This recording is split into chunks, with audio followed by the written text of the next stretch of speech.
Alumni, although we don't have many alumni, but the few of them that we've been able to produce, for me and my management, they are living up to expectation, both in Ghana and at the global level. And we need to appreciate them. And lastly, our benefactors. I'm happy that one of our, as I said, influential benefactors is going to speak to us. You heard the provost of the College of Health Sciences at the Kwame Nkrumah University of Science and Technology, Professor Christian Ejari. Away from that, the Nkaria Forestry District Manager Abraham Esel says the Forestry Commission remains committed to restoring degraded landscapes amid growing concern over environmental degradation around Barakesa catchment area. Speaking to the media, Mr. Esel noted that the Commission is intensifying efforts to protect and rehabilitate affected forest zones as part of broader national initiatives to safeguard water bodies and forest reserves. He explained that degradation in catchment areas poses a serious threat to water supply systems, biodiversity, and local livelihoods, stressing the need for sustained intervention to reverse the damage. According to him, the Forestry Commission is working with relevant stakeholders to enforce environmental regulations and promote responsible land use practices in communities surrounding the catchment area. Mr. Esel added that public cooperation is critical in achieving long-term restoration goals, urging residents and land users to avoid activities that contribute to deforestation and pollution. He reaffirmed the Commission's commitment to ensuring that degraded landscapes are restored to support environmental sustainability and secure water resources for future generations. The Forestry Commission, we are committed to ensuring that our degraded landscapes are restored. And so the President launched a special initiative that has been dubbed Tree for Life Reforestation Initiative last year, March, at the Atrimang Wabiaja South Municipality, Carrier specifically. And so on that occasion, about 30 million tree seedlings were planted afterwards. And so every year, the initiative continues, or the project continues. And so this year, it has started again. In fact, we launched the national one last week. And so the Ghana Water Company made us aware. In fact, they are in charge of the management of the Barakase water treatment area. So they are in charge of the catchment area and all the environmental issues there. And so they came and told us that they want to take opportunity of the Tree for Life Reforestation Initiative to also restore some degraded portions of the catchment area. And Forestry Commission, we are the leading agency when it comes to the Tree for Life Reforestation Initiative. And so it was appropriate that we partner with the Ghana Water Company to embark on the project within the month and even beyond. So that is why we came to join hands with the Ghana Water Company Limited and the Atumango Biaja North District Assembly to embark on the Tree for Life Reforestation Initiative this year. How many trees? Yes, and so I would say that the forest reserves are not under lock and key. And so we have staff who go around the reserve, try to protect it as our mandate demands. But there are also miscreants who occasionally go into the forest reserve to perpetrate some illegalities, and we have never rested on our oars to bring those under control. And so deforestation, we will not say it's not alarming in the Nkaria Forest District, despite the fact that. And that was Nkaria Forestry District Manager Abraham Esel. Away from that, the Ghana Water Company Limited, GWCL, in the Ashanti region has raised serious concern over the rapid destruction of forest cover around the Barakesa water treatment area. Officials say more than 50% of the catchment area has been degraded due to illegal logging, farming, sand winning, and settlement expansion, posing a major threat to water security for Kumasi and surrounding communities. Speaking during a tree planting exercise, Regional Chief Manager Dr. Hansen Mensah Akute said GWCL has begun restoration efforts, planting over 5,000 trees to help protect the Barakesa Dam, which remains a critical source of water for the region. The initiative forms part of broader efforts to safeguard Ghana's water resources and prevent future shortages. This exercise is critically important and significant for the reforestation of this enclave, which we call the catchment. Actually, this catchment is supposed to house the entire stream that serve the main offensive river, for which we abstract for treatment to serve the people of Kumasi metropolis. Importantly, the reforestation is one of the important aspects of activity we want to carry to make sure that most of the protection of the surface water is assured. And that protection is such that we can ensure there's a better climate condition over here, where rainfall will be very more exactly important. Temperature will be very good for the river source to be available all the time, and we make sure that this resource we have is almost always available for our abstraction.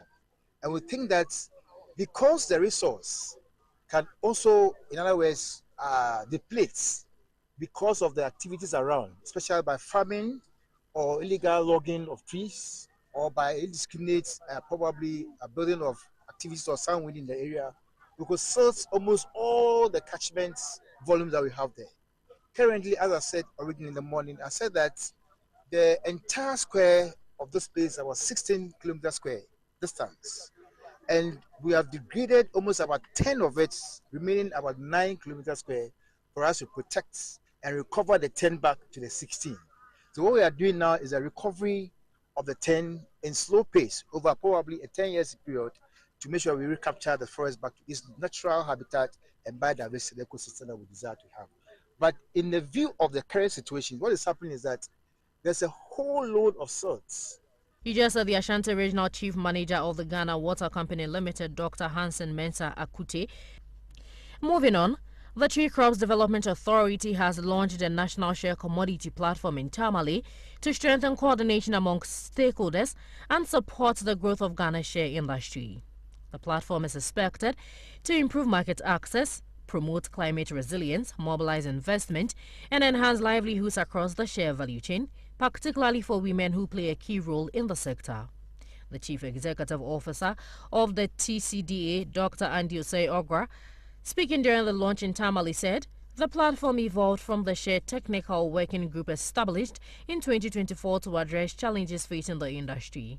He noted that the platform would provide a coordinated mechanism for advancing in the sector. Ghana produces up to 150,000 metric tons of shea nut annually, valued at about $118 million. The shea industry is now on the verge of attracting significant investment into research aimed at producing high-quality shea seedlings with improved characteristics, including shorter maturity periods and higher yields. We saw with our own eyes seedlings and production starting from 3 years and is growing, and we can see that the plan is we want to have a share park plantation of that.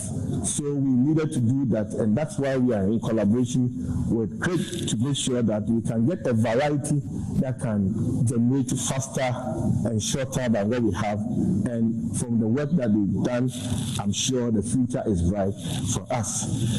This has the potential to transform the share from the predominantly wild harvested resources into a commercially cultivated crop of meeting growing domestic and international demand. That was the Chief Executive Officer of the TCDA, Dr. Andy Osei-Ogra. Into our last story for the bulletin. 6 persons have been arrested during a joint operation by National Security, the Ghana Police Service, and the military at the Koforidua China Mall construction site at Kinki Factory in the Eastern Region. The arrest follows allegations that developers resumed construction works despite a stop work order issued by the Eastern Regional Security Council, RECSEC. According to the Eastern Regional National Security Liaison Officer, Francis Anodompre, the construction site had been declared a no-go area, and anyone found loitering or engaging in activities there will be arrested. He explained that RECSEC had directed the developers to suspend all construction works until agreed drainage improvement measures in the area are completed. However, authorities received reports that work had resumed at the site in violation of the directive, prompting the security operation. Mr. Anodompre warned that authorities will strictly enforce the order to ensure compliance and safeguard public safety. You have come to Ghana. You need to abide by our laws. Can a Ghanaian, one of you standing here, can you go to China and you are doing a construction which is affecting the community negatively? And you are asked by a whole regional minister has been here about twice, asking you to stop the work and go and do what they have asked you, the municipal assembly, the RCC, all of them have asked you to do before you continue. But you wouldn't listen. You wouldn't respect the regional minister. You won't respect RCC. You won't respect research. You won't respect anybody because you are Chinese. We are going to stop them. We are going to declare this area a no-go area, a security zone, and the security is going to, the police are going to patrol here. And anybody from today found here working will be arrested until what the technical people and the regional minister have asked them to do. They do it, and it is satisfied by the technical people that, yes, what they've asked them to do, they've done it, and it is now okay, and it is now satisfied by them that they can continue to work. Until such a time, we will not allow them to continue the work, because it has moved from going to do the work to a security threat. Because if the youth are saying, if the authority doesn't stop them, if the authority does not do anything about it, then the youth are going to take the law into their own hands and act. We will not want to get there. It's a simple thing. I will show you. Very simple thing. Just do it. Continue with your construction and all of us will be free. And that was the Eastern Regional National Security Liaison Officer, Francis Anodompre, and the news at 6.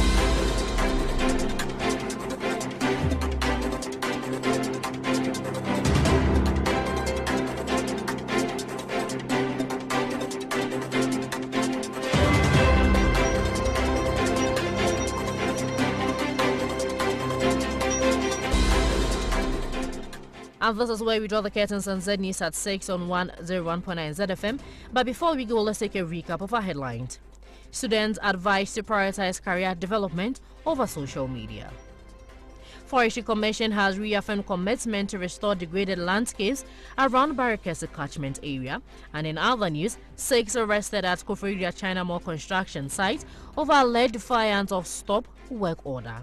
These and many more stories were brought to you from our studio at number 6 Anyete Avenue, East Legon, Accra. For more news, you can log on to www.zmultimedia.com, or you can follow us on Instagram, Facebook, and X at ZFMGH, and on TikTok and YouTube at Zed Multimedia. Thank you for listening. Do enjoy the rest of our programs.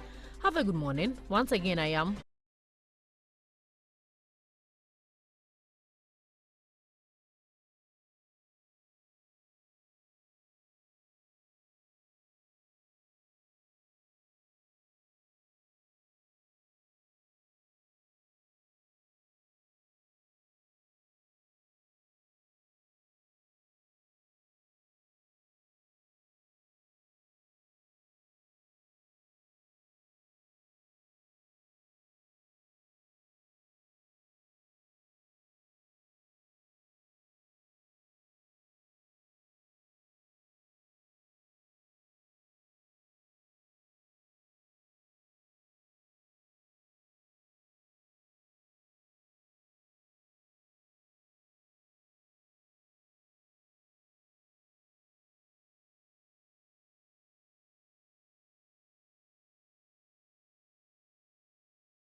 and a fresh 7 days filled with new opportunities, new lessons, and new chances to move closer to the life you're building. Whatever happened last week, leave it there. Maybe some things worked out, maybe some didn't. Maybe you made progress that nobody noticed. Maybe you faced setbacks that tested your strength. Either way, you are still here, and that means the story is not over. Don't let one difficult day convince you to quit on a dream that still matters. Don't let a delay make you believe you've been denied. Life often rewards those who keep showing up. And this week, go again. Make the call. Send the application. Start the project. Have that conversation. And take the step you've been postponing. Because small actions, repeated consistently, actually create remarkable results. Remember, you don't have to have everything figured out before you begin. Clarity often comes while you are moving, not while you are standing still. So lift your head, my friend. Strengthen your heart and step into this new week with faith, courage, and expectation. Your next breakthrough could be hiding behind your next attempt. Go again, my friend. Good morning.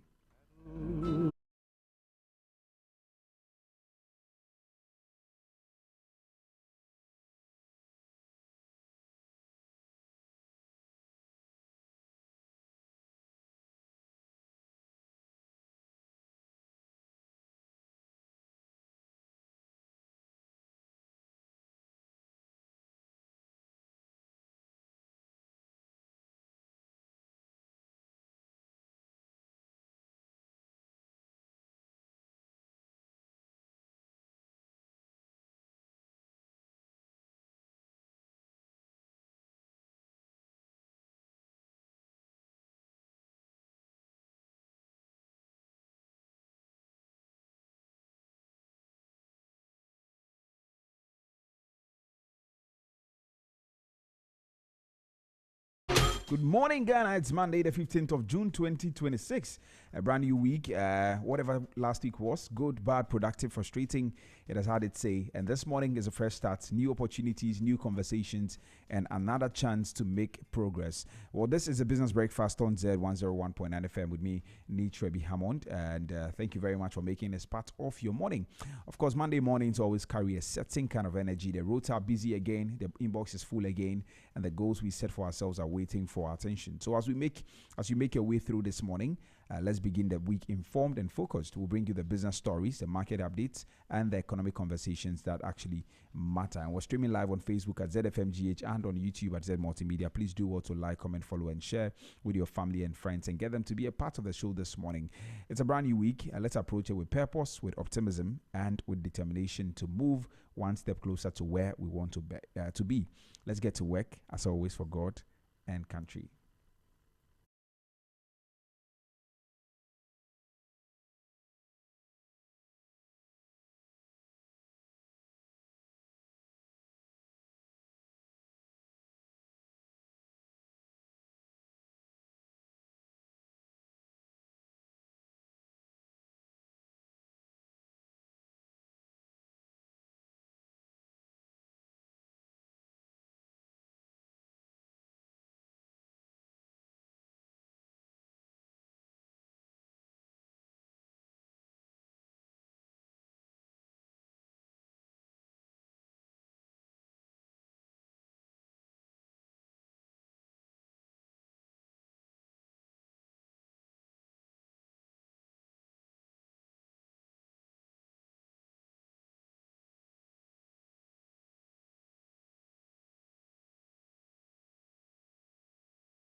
by Dunsin Yekan. Very powerful tune right there.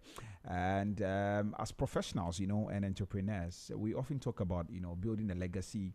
And this song actually challenges us to ensure that our daily grind is driven by deep purpose and not just profits. And when your business or career becomes more than just a way to, make a living, but a way to actually make a difference, that is where true impact actually comes. And it's also a great reminder that true success is about alignment. It's not about just, the pitches we make or the brand statements we put on our website. It's about delivering the real value and also living out those values every single day in our businesses. And so this morning I want you to know that let your words actually or your work speak louder than your words today. All right, as you navigate the day. Anyway, thank you very much for choosing us and making us part of your morning. We're really grateful. This is a Business Breakfast on Zed 101.9 FM with me, Nitra Bihamon. This morning, I've got a lot of things coming up for you. We're going to begin with, of course, our news review segment. We'll look at some of the stories that are making waves, and then we try to touch on a few of them as we go on. And then right after that, at exactly 7 o'clock, we bring you the business news. We take you into the world of business and then give you all the business news this morning. At 7:30, I'll come your way with a business brief segment, and I'll be sharing something briefly with you in line with our roundtable discussion for today. And right after that, we also get into our market trends segment. Emmanuel Boating, our in-house economic analyst, will be joining me for a very good conversation this morning right here on the show. So please don't go anywhere. And of course, we wrap everything up with our roundtable discussion. Now, today we're talking about understanding the capital markets. Now, many people hear capital markets and they ask themselves, what exactly is that? This morning, we want to break everything down in simple terms for you to understand exactly what the capital markets actually mean or what exactly it is, so that you can be able to, make sense of some of the conversations we continue to have right here and even beyond this particular show. All right, so thank you very much. We're really grateful. We're streaming live on Facebook at ZFMGH. You're free to send us a WhatsApp drop a comment under the live stream on Facebook at ZFMGH and on YouTube at Z Multimedia. So please drop a comment under them and we'll read them for you. Also, you can share the link with your family and friends and get them to be a part of the conversations this morning. But you can also send us a WhatsApp on 0544-321019, 0544-321019. And we would love to hear from you this morning. So feel free to do that. If you have birthday wishes, I'm happy to do you the honors as well. Send them to me and I'll read them for you. And also send you the video. Yeah. So 030395661, 030395661. That's our call number. When we open the phone lines, you're free to call us this morning. It's a brand new week, and let's get into everything we have to do this morning right here on the show. And we begin with our news review segment. Please stay tuned.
And of course, we're beginning with the New Finder newspaper. We'll look at some of the stories here this morning, and then we'll touch on a few of them as we go on. And this morning, we begin with the front page of the New Finder newspaper. Now, here, top story says that over 458,000 children drop out of school due to child labor in Ghana. We'll look at it shortly. Stories on page 5 of the paper. Also, Middle East conflict to weigh on global growth, and that's coming from the World Bank. Also, Bank of Ghana extends IMTO registration deadline, and story is on page 9. Also, local cashew processing key to job creation, and that is on page 12. And still on page 12, Solar Africa Expo launch to drive renewable energy investments. All right, so let's look at some inside stories this morning. Mobile Money FinTech Limited reports strong Q1, and also KNUST joins 11 million euros global consortium to advance dengue vaccine. Also, internet connectivity must be treated as a human right, and that's coming from Telcash and Digital MD. Also, stronger Ghana EU ties reaffirmed amid economic recovery gains, and also social media addiction can affect career growth. 6 arrested in Akko-Florida, China Mall site for defying stop work order, and court quashes GTech directive derecognizing UNAM degrees. And also, this one says that local vehicle dealers call for reforms to address unfair competition. Also, GSC extends strong rally as market activity surges in May 2026. And Mobile Money FinTech shareholders approve Q1 dividend, and also cut links with unauthorized crypto forex wallet services, and that's coming from the Bank of Ghana. And also, this one says that government will establish auditors court to crack down on financial infractions, and also fuel prices expected to fall in 2nd June pricing window. Now, kidnapped Nigerian retired general dies in captivity, and also Accra workers struggle to contain Ebola in Congo. And also, this one says health workers struggle to contain Ebola in Congo. And also, Norway braces for verdict in rape trial of Crown Princess's son, Hobby. And these are some of the stories that are making waves. So, some more here. GNPC projects 1 billion cubic feet daily gas demand by 2036. And these are some of the stories making waves in the new financial. Before we move to other portals, let me just look at this story about the child labor. Very interesting story there. The numbers are quite alarming. 458,000 children. There's a lot. Now, let me read a portion of it. It says that the Commission of Human Rights and Administrative Justice, SHRAJ, has raised serious concerns over the growing number of children in Ghana who are being pushed into labor instead of attending school. Now, the Commission warns that the situation threatens the country's development and social progress. And according to the Commission, child labor continues to deprive thousands of children of their fundamental rights, including access to education, protection, development, and a safe and dignified childhood, despite existing legal safeguards. Shraj made the remarks in a statement issued to mark the 2026 World Day Against Child Labor, and it stressed that the fulfillment of children's rights remains one of the clearest measures of a nation's commitment to human dignity and social justice. Now, the Commission noted that the problem persists even though Ghana has strong legal frameworks, including the 1992 Constitution, the Children's Act 1998, Act 560, as well as international commitments such as the United Nations Convention on Human Rights, on the rights of children, and African Charter on the Rights and Welfare of the Child. It further warned that child labor remains a major barrier to education and national development, describing the situation as deeply concerning. Citing global figures, Shraj indicated that about 138 million children are engaged in child labor worldwide, with nearly 54 million involved in hazardous work conditions that pose serious risks to their safety and well-being. In Ghana, the Commission referenced data from the Ghana Statistical Service showing that more than 1.1 million children between the ages of 5 and 17 were engaged in economic activities in 2023. Out of this number, 458,000 children were not attending school. And this is alarming. For me, this means more than just numbers. I feel this is a future of our country that is in jeopardy, a future of our country that is shaky. And because at the end of the day, education, one way or the other, is one thing that lifts people out of poverty. And so if we continue to deprive young people the opportunity to, attend school and all of that. I think that's a big problem. And sometimes I see some of these young children, young boys and girls, some of them maybe 17, 16, they're about 18, being mates and all of that, trotro mates and all of that. And I wonder, why shouldn't these people be in school? But some of them, they didn't get the upbringing, and then as a result, they have to find something to do, which is very unfortunate. I think that education, as long as we know that it's a right to everybody, every child or every human being has a right to education, we need to ensure that we are doing that. And so this morning, my call is to the Ministry of Education, my call is to Ministry of Gender and Social Protection. These are alarming figures. We don't just have to mention them every time there's an observation of a particular day celebration, because that's what sometimes we do. We just talk about this, and then once it is over, we drop it and move to the next issue. And I think that is quite problematic. We have to really deal with this particular situation if we really want to turn around this country. Education is very, very important.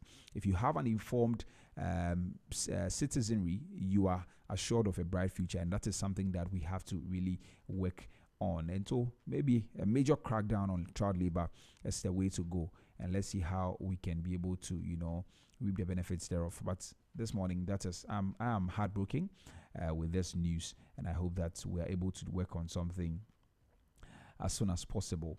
All right, let's hear your thoughts as well. Feel free to send me a WhatsApp on 0544321019, 0544321019, and I'll read your messages for you. Okay, yeah, you can join the news review segment this morning.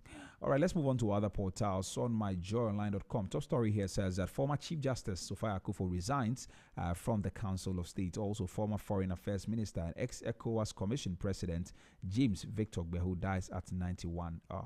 May his soul rest in peace. And also, this one says that a tragic betrayal. WHO chief condemns deadly xenophobic attacks in South Africa.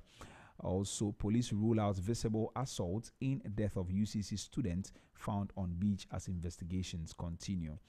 And UCC opens internal probe into the death of level 200 student. And also, this one says that mother returning from South Africa detained at airport and bail denied. Vomawo alleges.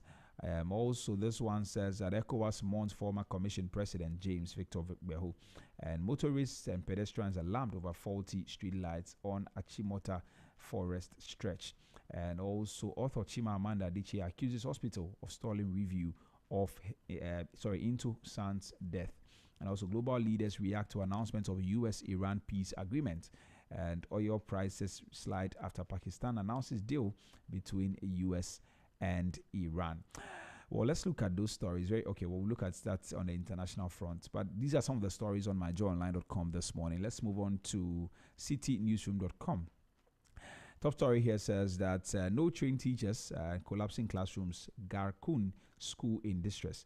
And also, former Chief Justice Sophia Akufo resigns from Council of State. And Ato Forson says the government to establish auditors courts to tackle audit infractions. And also, UCC launches probe into death of level 200 student at Ashland Beach, and body of missing UCC student found on beach. Also, party's visa refusal should have been anticipated, and that is coming from Busome Freho, MP. I hope I got that right. Also, this one says that BOG orders banks to cut ties with unauthorized crypto platforms, and also over 458,000 children miss school due to child labor in Ghana. That's coming from Shraj. Same story on the New Finder newspaper, or in the New Finder newspaper. Sorry. Let's move on to channel1newsonline.com. Kewa says that I wish I never produced some songs. Yes. Also, Sophia Akufo steps down from Council of State. Former Foreign Affairs Minister Victor Gbehu passes away. Government inaugurates new internal audit agency board to drive reforms. And also, minorities Afari hospital visits should not be politicized. And that's coming from Sylvester Tete. Also, missing UCC students found. Okay, I think I read this one already on other portals. Let's move on to this one. New legal education admissions may revive entrance exams. And that is coming from the old Tafo MP. Also, second D, woman injured as fire destroys 2 hostel rooms. And also, local PPE production key to pandemic readiness. Tamale medical doctor says that. Also, Asafo to government use all diplomatic means to get party to Canada. And also 3 killed in head-on collision near Zebila, and that is coming from the Upper East. Also, still in line with Galamsey, Chifu Eti Mokwa residents raise alarm over severe pollution of Pra River. And in Koforidua, 6 arrested for defying China More stop work order. And these are some of the stories here as well. Let's move on to graphiconline.com. Missing University of Cape Coast students Innocentia at Chufui Avenue found dead on the beach, and also truck veers off road while descending Galenki hill at Ho Bankwe. And 2 injured. Today, some of the names of the communities are. Anyway, let's move on. Ghanaian Mecca pilgrims back home after 2026 Hajj. Well, we thank God nobody passed. Also, environmental concerns grow over prospective mining at Atronie, and also 1.31 million international tourists visit Ghana. Tourists visit Ghana in 2025, and tourism generates $4.34 billion US dollars. Also, World Cup 2026. Why US allowed party entry but Canada refused? Okay, I think that's a feature there. All right, so let's move on to the High Street Journal. Now, Bank of Ghana directs banks to cut ties with unregulated crypto platforms engaged in forex trading. Also, FIFA's richest World Cup faces an inclusion crisis. The $40 billion US dollar World Cup that locked out the world. And also, this one says that inside Ghana's WhatsApp-powered informal commerce economy, and the breadwinner bedding the mental health cost of carrying everyone else. And that is also another story there. Now, this one says that how automation emerging as key defense against internal fraud in Ghanaian SMEs. And Cocoa Board plays safe and maintains cocoa producer price amid extreme global volatility and financial bottlenecks. Also, fuel prices set to tumble in June second window as global oil dips below $90 US dollars amid calmer Gulf tensions. And also from Maslock through venture capital to DBG. Why is funding still such a big challenge in Ghana? Okay, I think that's a feature. All right, let's move on to the international front. On BBC, Trump heralds Iran deal, but questions and risks remain. Also, Iran and US agree framework deal to end war as Trump says Strait of Hormuz will be reopened. Also, oil prices slide after US-Iran deal announced, and also Russian strikes kill 9 in Ukraine and damage historic cathedral, and officials say that. Okay, let's look at the main story here, which is a deal that has actually been struck. Now let's look at it. It says that the US says that. Okay, let me read it from here. All right. It says that the US and Iran have agreed a framework deal to end the war, which mediator Pakistan says will be signed on Friday in Switzerland. Now, Donald Trump says as part of the agreement, the Strait of Hormuz will be reopened. Says that lets the oil flow, as he writes in a post on Truth Social. Prices have fallen since the announcement. And also in Iran, the deputy foreign minister says on state TV that a deal has been reached, while the country's top military command hails it is a victory for Tehran. And also, Pakistan, which announced late on Sunday that the agreement had been made, says military operations on all fronts, including Lebanon, will end, and Israel is yet to comment. Also, the war began with U.S. and Israeli strikes across Iran on 28th February, prompting Iran to attack Israel and U.S. allied states in the Gulf. And yes, so that is the story there. That's good news. I hope that we don't turn back on these things, especially knowing those involved. It is very, very... It's a good news. I mean, prices are going to come down. I'm sure maybe we're going to get some breathing space. Inflation might be affected and all of that. We'll definitely have a conversation on that. Hopefully tomorrow we'll have a conversation on that here so that you can make sense of exactly the impact of that.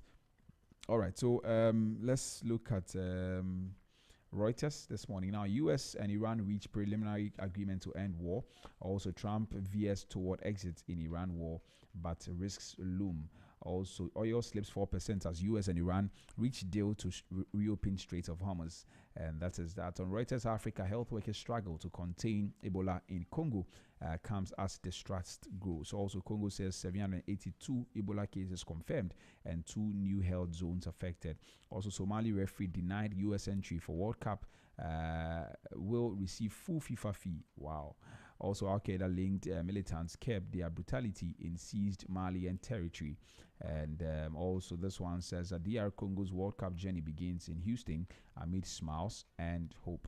All right. Okay, I think that's an old story. Also, dollar hits 10-day low as US and Iran reach peace deal. And also shares surge and oil slides in Asia on Gulf deal.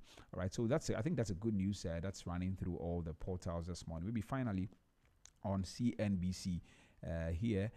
US and Iran reach peace deal to end the Mid East war with agreement set to be signed on Friday. And for me, like I said, it's a good news. All right, so that will be all for our news review segment this morning. Up next is the business news. Please don't go anywhere. Stick and stay.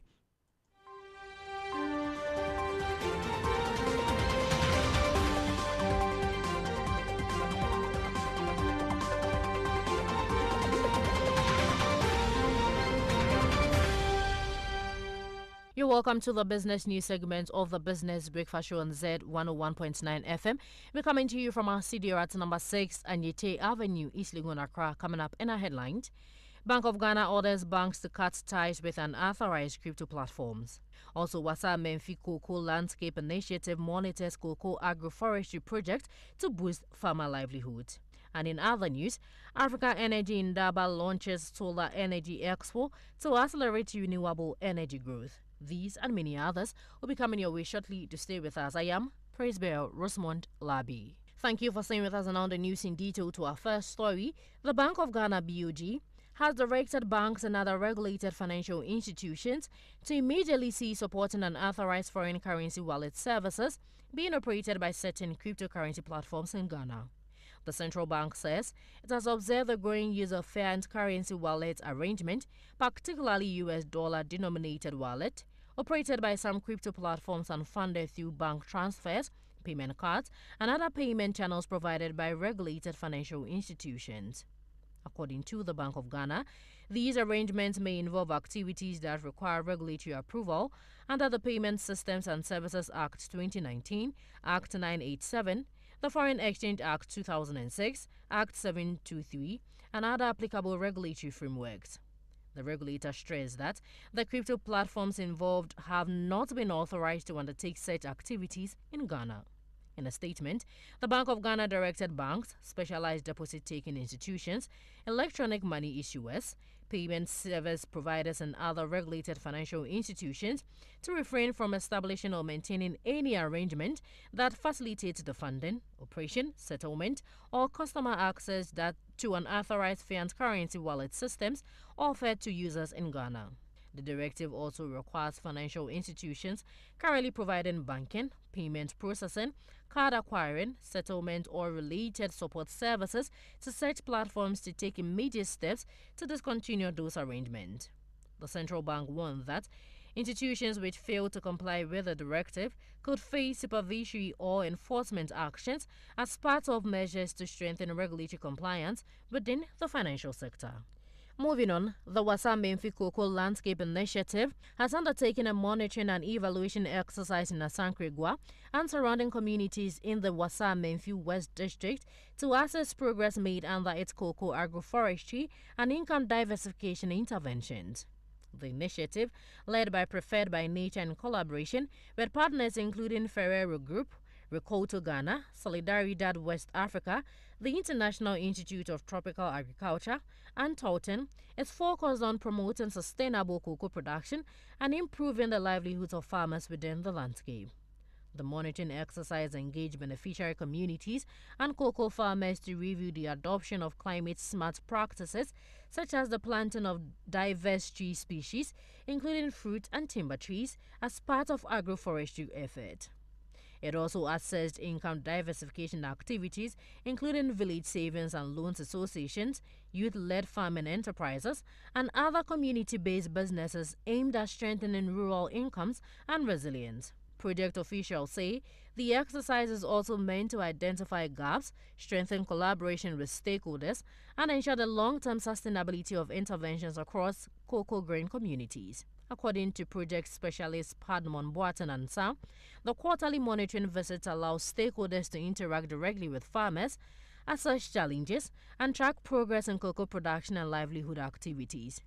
He explained that demonstration farms under the project are serving as practical learning centers where farmers are trained to apply improved farming techniques beyond theory.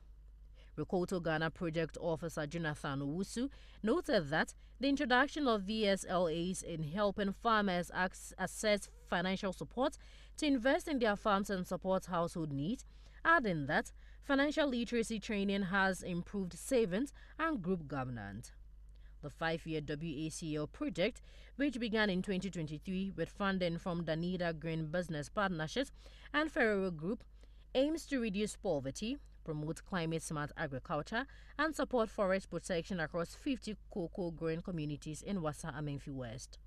The project is targeting about 5,000 farmers and 3,000 community members, with a special focus on women and youth to enhance productivity, resilience, and sustainable livelihoods in the cocoa sector. Moving on, the Association of Cashew Processors Ghana has called for stronger support for local cashew processing. The association argues that increasing domestic value addition is essential to creating jobs, boosting export revenues, and maximizing the economic potential of Ghana's growing cashew industry. In a statement, the president of the association, Mr. Antonio Manuel Caramelo Raposo, noted that Ghana has developed one of Africa's strongest cashew industries over the past 2 decades, with more than 300,000 farmers directly engaged in cashew cultivation and hundreds of thousands of others earning livelihoods through trading, transportation, and processing activities along the value chain. According to him, despite producing about 200,000 of raw cashew nuts annually and maintaining its status as one of West Africa's leading cashew producing countries, only a small percentage of the crop is processed locally. Mr. Raposo explained that the continued export of raw cashew nuts limits Ghana's ability to capture the full economic value of the commodity and deprives the country of significant opportunities for value addition. He indicated that Ghana has already made substantial investment in processing capacity, skilled labor development, and export expertise with support from development partners, including GIZ, the World Bank, and NIRAS. However, much of the country's existing processing infrastructure remains underutilized due to limited access to raw materials. The ACPG president stressed that unlocking the country's processing potential could create thousands of additional jobs while significantly increasing export earnings through production and export of higher value cashew products. The association cited estimates from the Tree Crops Development Authority, which suggests that Ghana's cashew sector could generate more than $660 million annually through stronger regulation, expanded processing capacity, and increased value addition. Away from that, the Minister of Finance, Dr. Kisola Tuforsen, has announced plans to establish an auditors' court to strengthen oversight of internal auditors and improve accountability in the management of public resources. The announcement was made during the inauguration of a 9-member governing board of the Internal Audit Agency on Sunday, June 14, 2026, while the minister outlined a series of reforms aimed at addressing persistent weaknesses in public financial management and reducing waste in the public sector.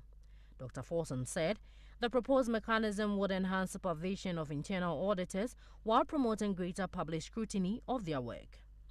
The minister also called for tougher sanctions against auditors who fail to discharge their responsibilities effectively, including the possible revocation of licenses in cases of professional misconduct.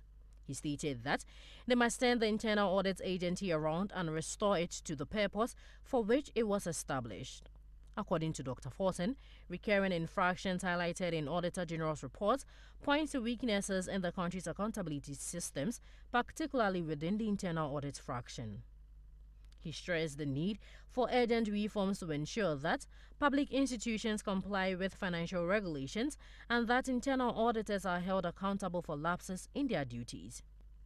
The minister said the level of waste is too high and the Ghanaian taxpayer is losing too much. They need to find a way to fix it. He noted that strengthening the internal audit function remains critical to restoring confidence in public financial management and safeguarding public funds. He further assured the newly inaugurated board of the government's commitment to supporting reforms within the agency to make it stronger, more independent, and more impactful. The 9-member board has been tasked with developing strategies to reposition the agency, strengthen its mandate, and improve compliance, risk management, and accountability across the public sector.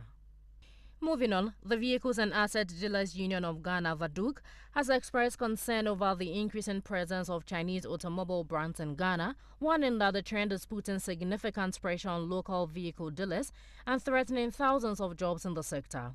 Speaking at a press conference in Accra, VADUG President Bernard Intrakwa said Chinese automobile manufacturers and assemblers are increasingly importing, assembling, and retailing vehicles directly in Ghana, creating what the union describes as an even competitive environment for local dealers.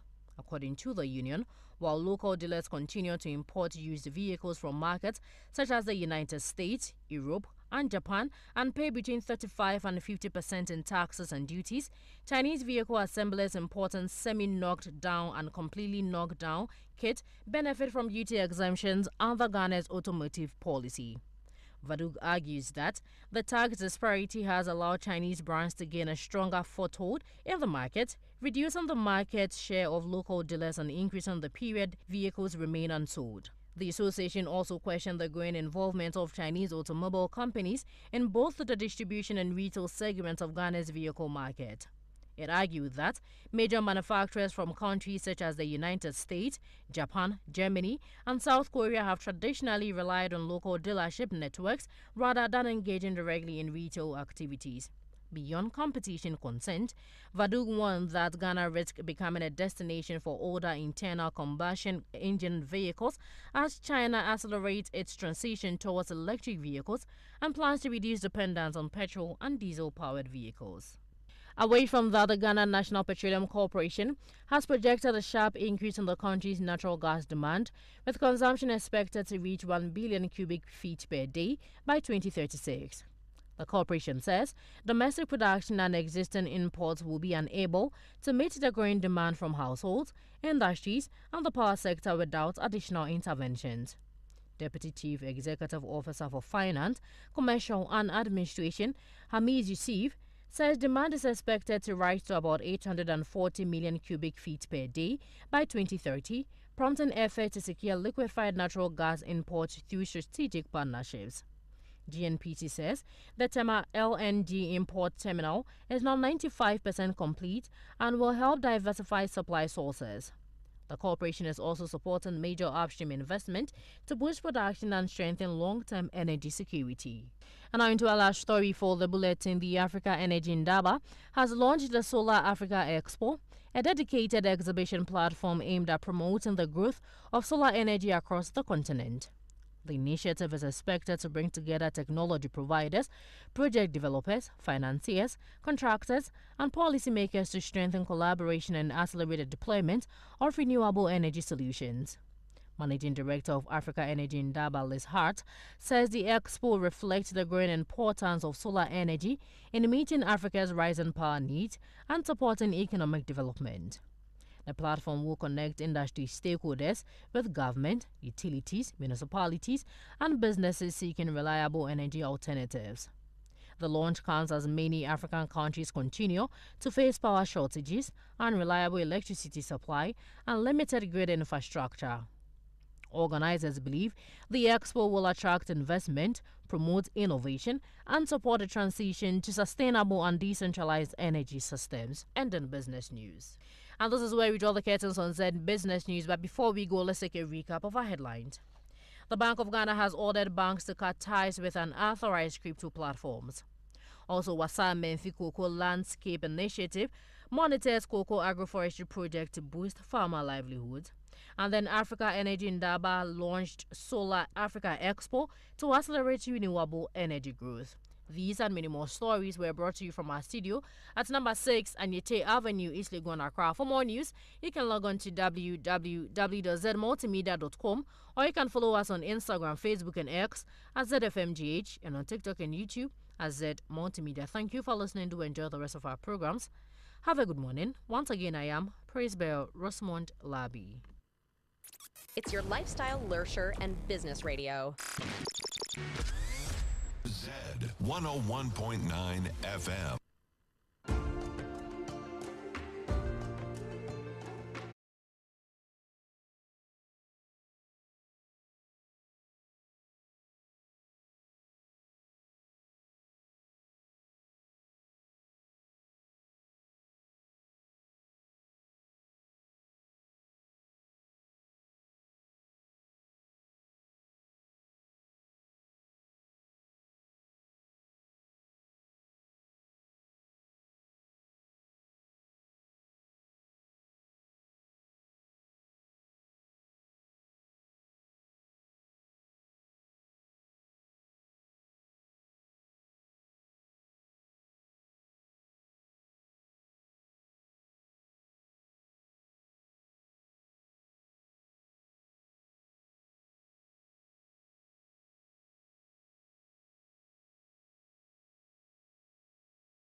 playing for you this morning. Well, we're going to get into my business brief segment right away.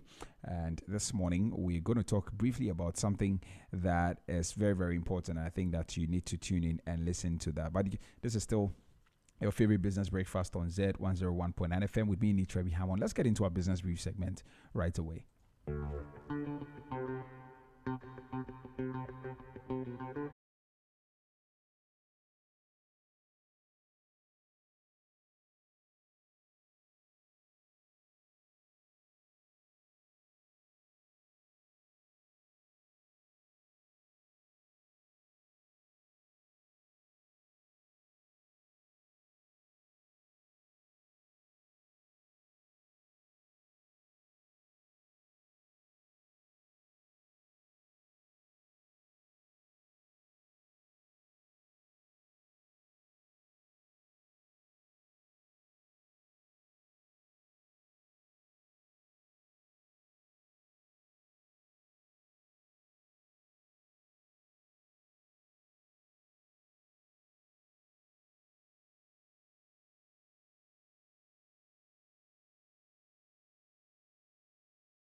Let me ask you a simple question. If somebody gave you 120,000 Ghana cedis today and told you not to touch it for the next 10 years, what would you do with it? Let me ask a question again. I'm asking that if someone gave you 120,000 Ghana cedis today and a person told you that do not touch it for the next 10 years, I'm asking, what would you do with that money? Would you put it in a savings account? Would you buy land? Would you keep it in a fixed deposit? Or would you invest it? Now, here's the interesting thing. Now, for many people, the answer depends not on opportunity, but on understanding. The moment words like stocks, bonds, mutual funds, or capital market enter the conversation, many otherwise intelligent people immediately switch off. Not because they are incapable of understanding, not because they are not interested in growing their wealth or growing wealth, but because somewhere along the line, investing became something that sounded like it belonged to, some top people, some economists, some bankers, financial analysts, and all of that, and people wearing expensive suits on television and all of that. Now, for many ordinary Ghanaians, the capital market feels a bit distant, feels complicated, risky, and perhaps most importantly, not for people like them. But let me tell you a story of a gentleman I would call Kofi Mensah. Now, Kofi is 35 years old. He's an accountant. He's a disciplined gentleman, hardworking. The kind of person that every financial advisor will tell you he's doing very, very, very well, or is doing everything right, or is doing the right things. Now, for more than 10 years, Kofi consistently saved part of his salary. Month after month, year after year. No shortcuts, no gambling, no reckless spending, just total discipline. By 2024, Kofi had accumulated 120,000 Ghana cedis. Not a small achievement at all.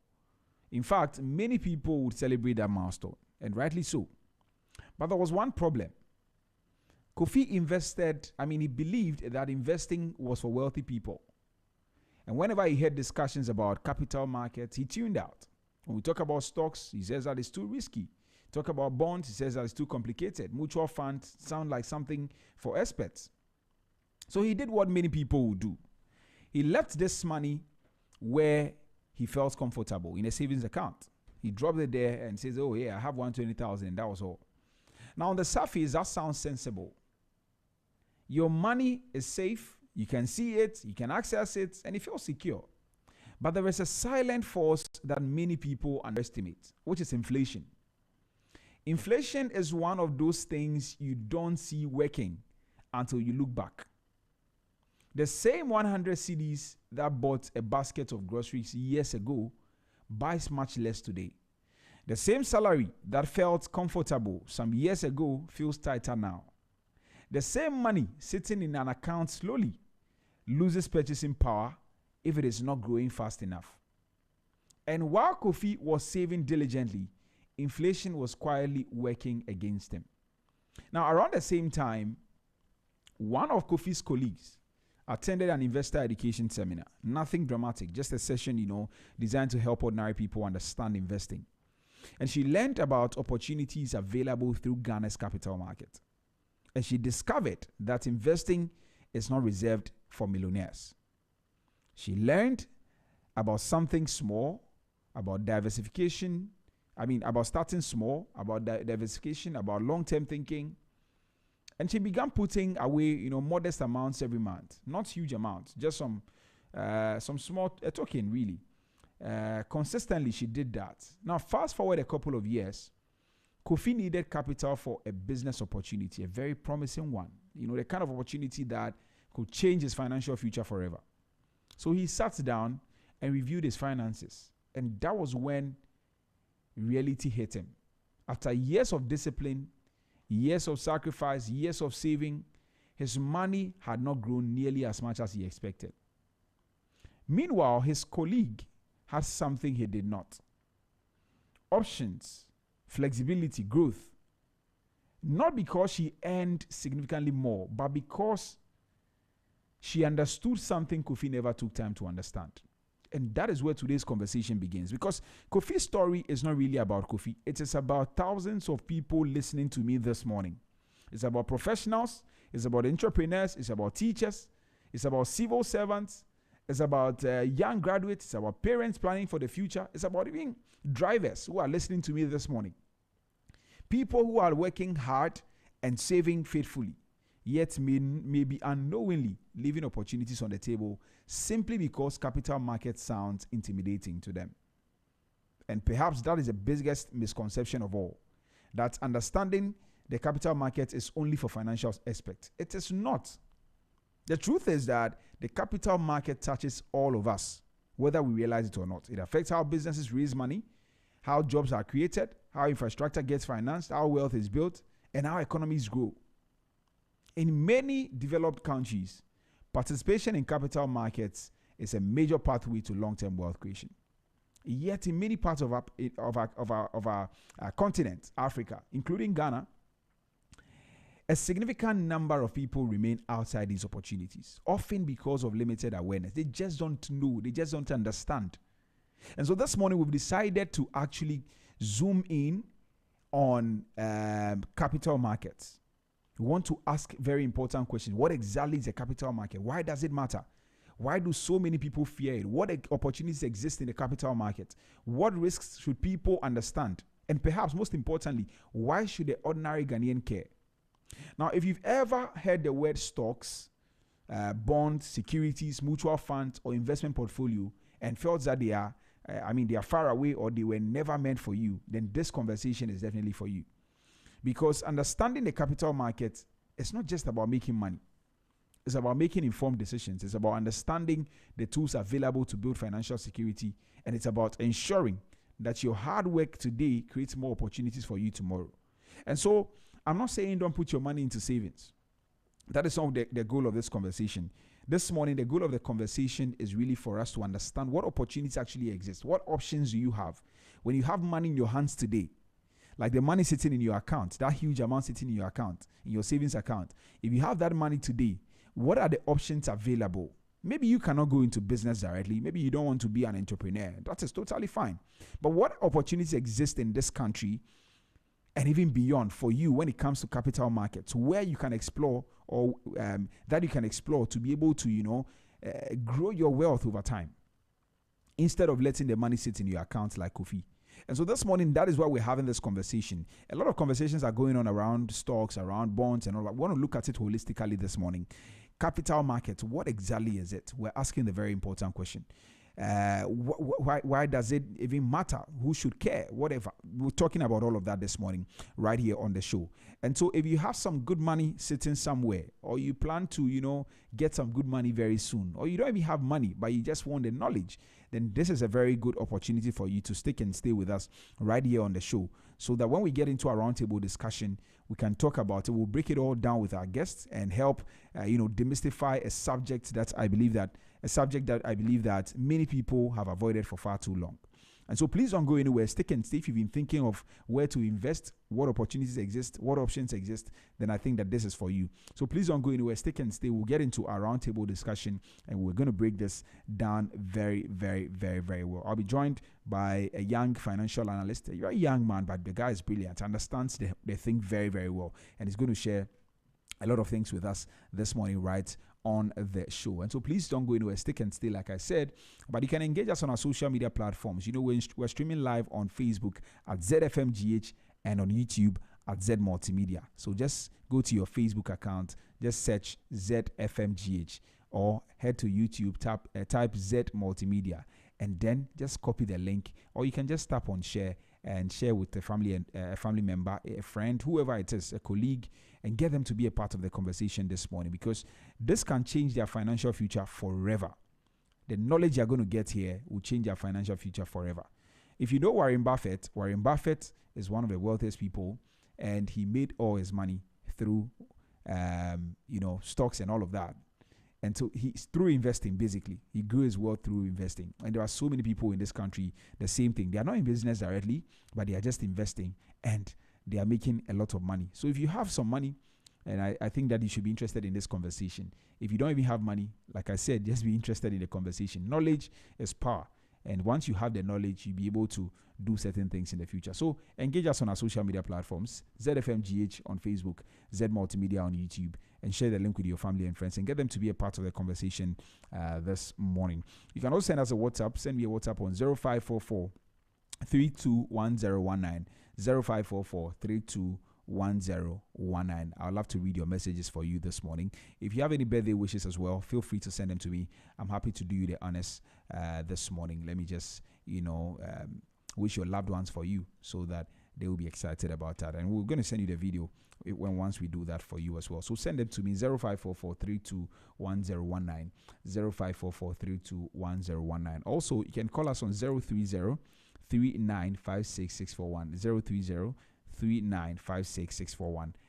When we open the phone lines, you can call us and then share your thoughts or ask your questions on the conversation at hand this morning. All right, so this is still Business Breakfast on Z 101.9 FM. We're going to get into our market trend segment shortly.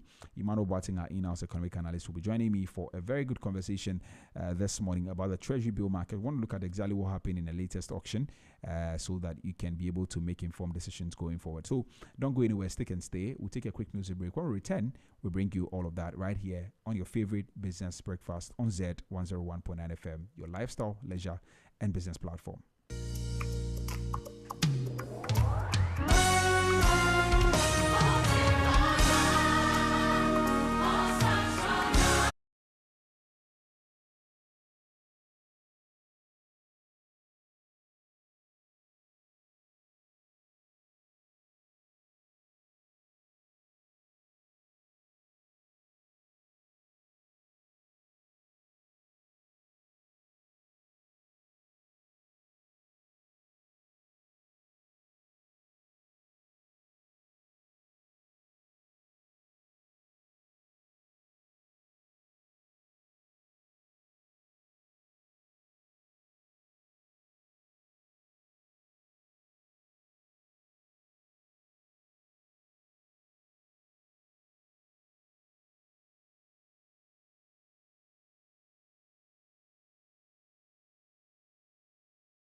event for today.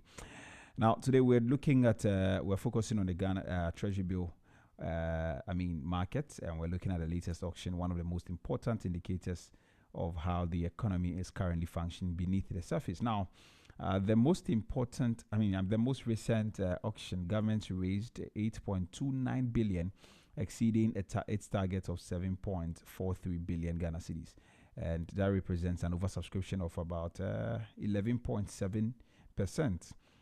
Now, but beyond the headline, what stands out is the structure of the demand, overwhelmingly concentrated in the 91-day bill, which alone absorbed more than 70% of the total accepted bids. And even more interesting is the pricing. The short-term yield remains relatively low at around 5%, and the 364-day bill is close to 11%, which is a wide gap that raises questions about risk perception, inflation expectation, and also the fiscal stability.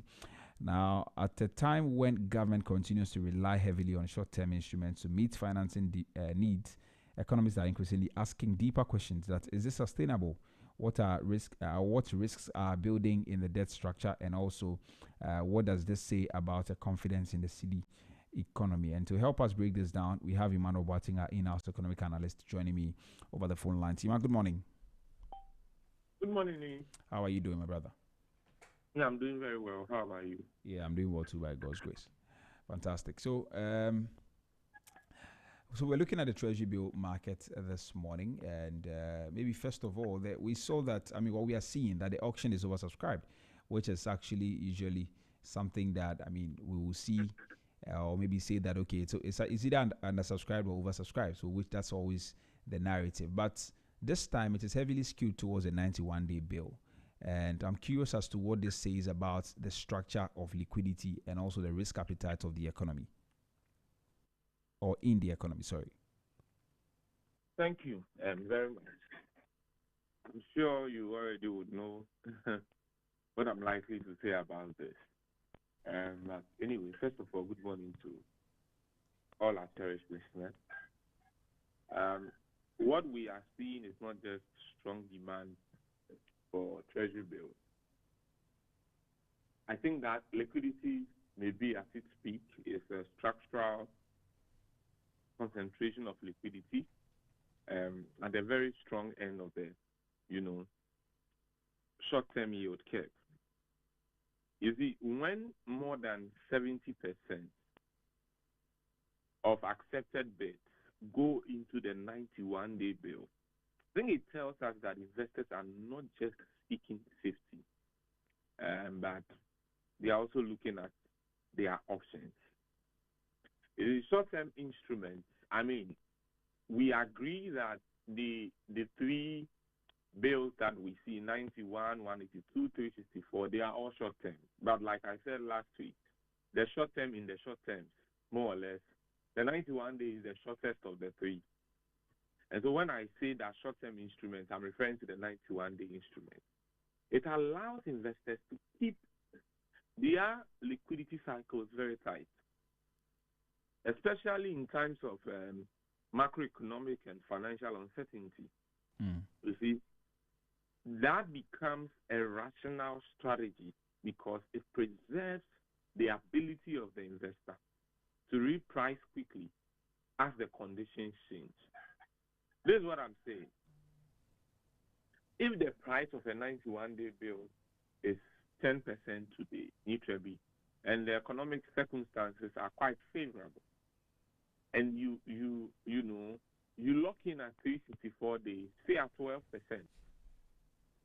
it will take 364 days for your investment to mature. As against my 10%, that is going to take 91 days. Neutrally, if I invest for 91 days, the implication is that I can make 4 cycles before I match up at your 364 days. Yeah.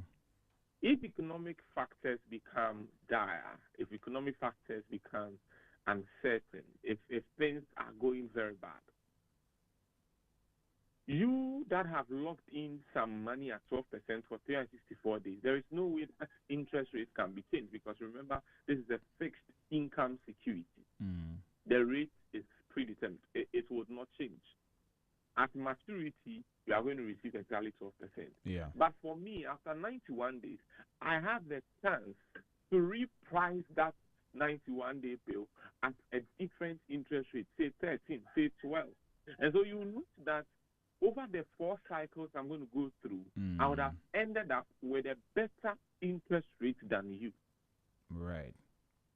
And so that is the situation at hand. You see, and that is to the advantage of the investor. And so structurally, it could be telling the story that there is a lack of confidence in medium-term macroeconomic stability, which is exactly what I've tried to explain now. Because if we are sure that over the next 364 days, things may not significantly be altered, then I'm sure that we have every reason to lock in our funds at that interest rate. Right. But because of uncertainty, we may want to do 91 days and do rollover, which is most likely what several Ghanaians do. But if you have a well-balanced sovereign debt market, then you would expect a smoother distribution across the maturities. But right. what we are seeing is a barbell effect. What we mean by that is that you have heavy short-term parking and selective long-term exposure only when, yields are high enough to compensate for risk. So investors are clearly and closely watching the risk, and they are using that to price their exposure because they know what is at stake. I see. Right. So very, very interesting is also that, with such heavy reliance on short-term borrowing, are we not simply rolling over debt risk every 91 days? That is absolutely true. And it's one of the important hidden risks in the current structure that we do have. When government finances itself predominantly through T-bills, it effectively shortens a debt maturity profile. And the implication or the meaning of that is to the extent that the state is constantly refinancing a large portion of its obligations within a 3-month window.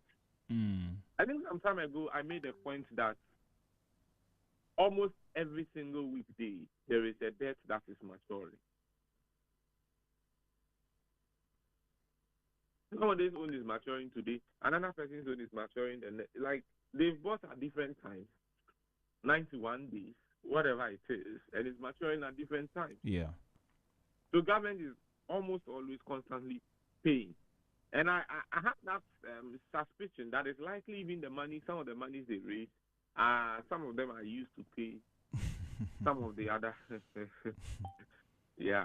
Right. And that is the risk in there. And that is what we call rollover risk. Rollover risk. The risk is not that government cannot borrow today. I mean, the data clearly can show that. They can. The risk is that future auctions may face different conditions, which include tighter liquidity, higher yields, or even weaker demand. And in such a system, fiscal stability becomes highly sensitive to short-term market sentiment and some level of liquidity conditions in the banking sector. Right. Expecting inflation expectations or even monetary policy rates can immediately transmit into government financing costs. And that also reduces budget planning certainty because, you see, interest costs can adjust rapidly within a single fiscal year. So, yes, treasury bills may be, a starboy flexible debt instrument. But you see, when you over-rely on them, it creates a structurally fragile debt profile for you. So there's a pass-through effect. Precisely so. Right. Anyway, but another interesting thing is the gap between the 91-day bill, which is around 5%, and the 364-day bill, which is around 11%. I think it's quite wide. What is the market telling us through this yield curve? I think two things are happening contemporaneously. And I think it's a very steep yield curve. One is short-term liquidity confidence, and the other is the reverse, which is long-term risk caution. So at the very short end of the curve, you see low yields suggest strong liquidity in the banking system. Right. And a high demand for safe assets. But at the long end of the curve, you see, the sharp premium reflects, when I use premium, it includes, or it means the higher price, That reflects uncertainty about inflation, exchange rate stability, fiscal discipline over the next 12-month horizon. When you go to any advanced market, a steep curve, often signals growth expectations. But in emerging markets like that of Ghana, I think it's more about signaling risk premiums. The fact that investors are demanding compensation for macro volatility, some risks within the macroeconomic framework of the country. So what we are seeing is not a growth signal. It is a risk differentiation signal. Investors are comfortable lending for 91 days, but they want significant compensation for, a longer duration. And it's also a reflection of imperfect anchoring of investor expectations in the medium term. I see. Now, government exceeded its borrowing target by nearly 12%, 11.7, so nearly 12%. Should we interpret this as a strong funding access or maybe fiscal stress? Well, maybe I may want to even ask one question first. In nominal terms, how much was the government able to raise? That's, I think, 8.2. But their target was 7.3 or so. Well, that's quite significant to what it has been raising usually. So maybe for this very result, it's a bit high. But I think that it is to your question directly, whether it is a strong funding access or fiscal stress, I think it's a combination of the two, and that is why it is even more complex. Because on one hand, strong subscription levels show that domestic financial system is still, absorbing government debt effectively, and that is a sign of market functionality. However, consistently exceeding borrowing targets raises a structural question. Are fiscal assumptions too optimistic, or are expenditure pressures persistently underestimated? If government repeatedly borrows beyond planned levels, it is a clear indication of the widening gap between revenue mobilization and expenditure commitment. And over time, this can weaken fiscal credibility because the market begins to price in higher refinancing needs. So while funding access is strong, I think that the underlying fiscal trajectory may still be under pressure. I get the picture you're painting, and you talk about the absorption. I want to know, so is this heavy absorption of liquidity by treasury bills crowding out the private sector in any way? Well, to some extent. See, the crowding out effect is sometimes subtle, but very real in Ghana. When government of Ghana,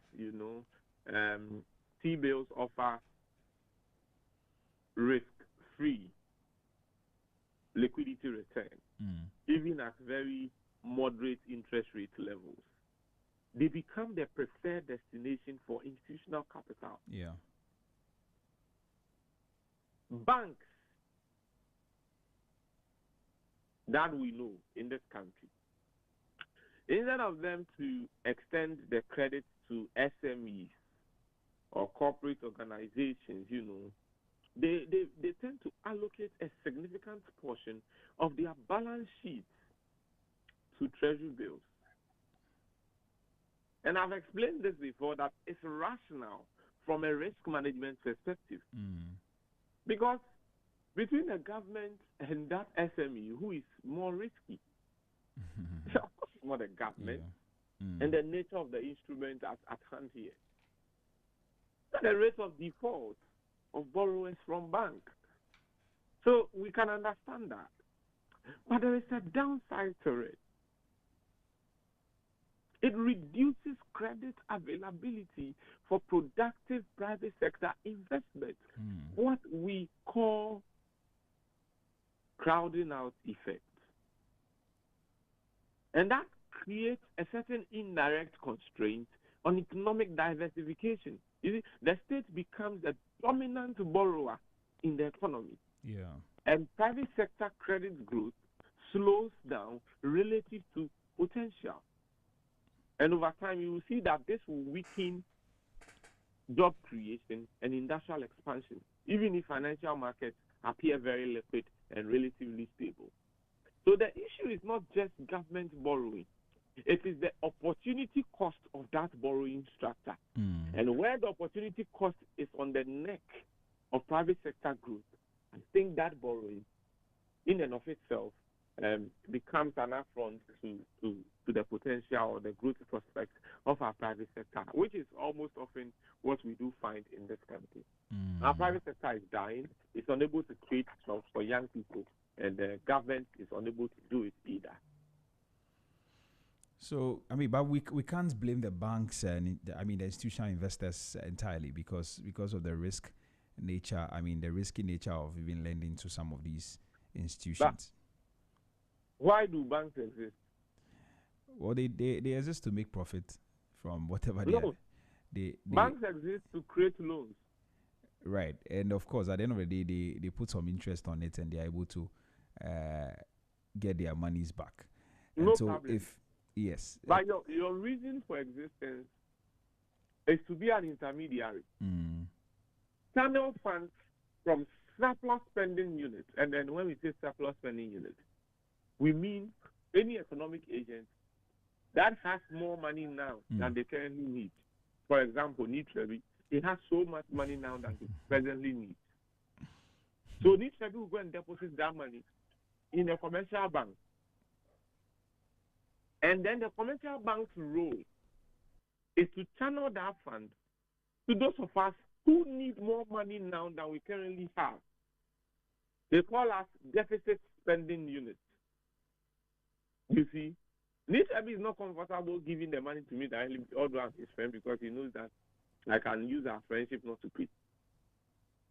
But he's comfortable to give it to the government. And you see, the government to the bank. The bank will give him some more interest rates on that money.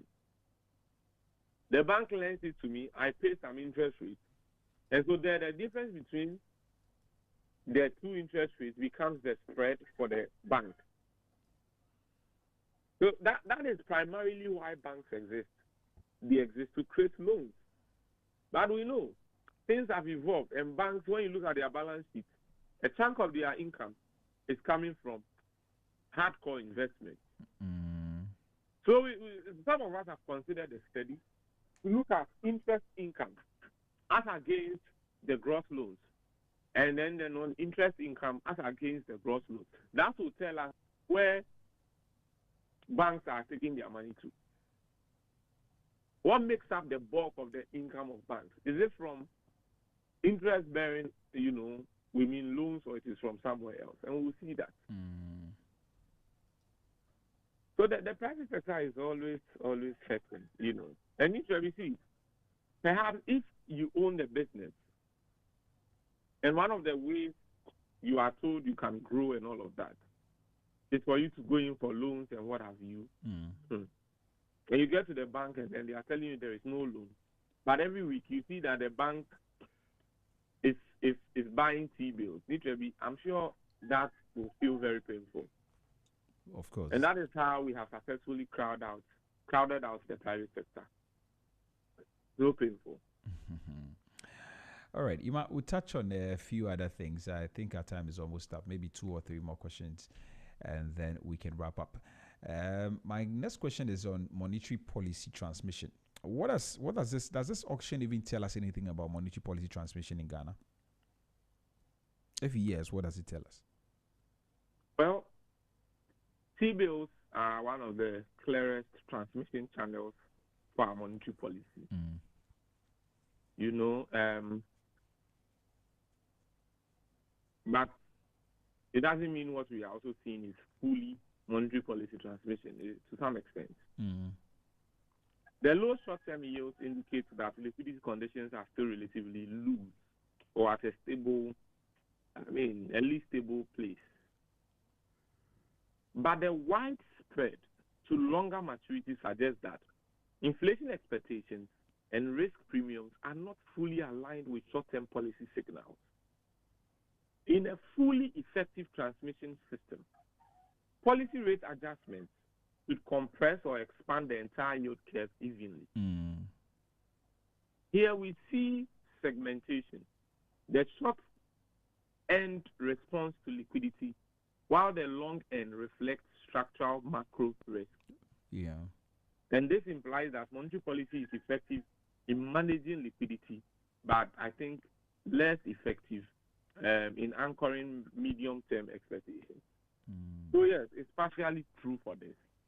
Monetary policy influences the interest rate to some extent. I see. Permit me to take you back. Still on the institutional investors. What does their dominance in this auction tell us about market behavior? Well,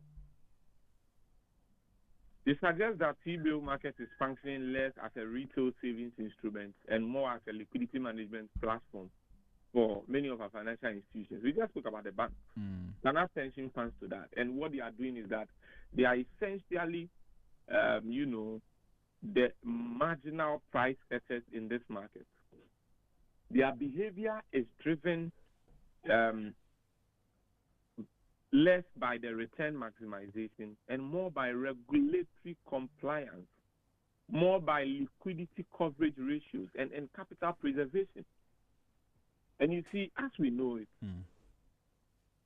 that creates a certain structural demand floor for government securities, which can hide some underlying fiscal stress signals because demand remains strong even when the macro conditions tighten.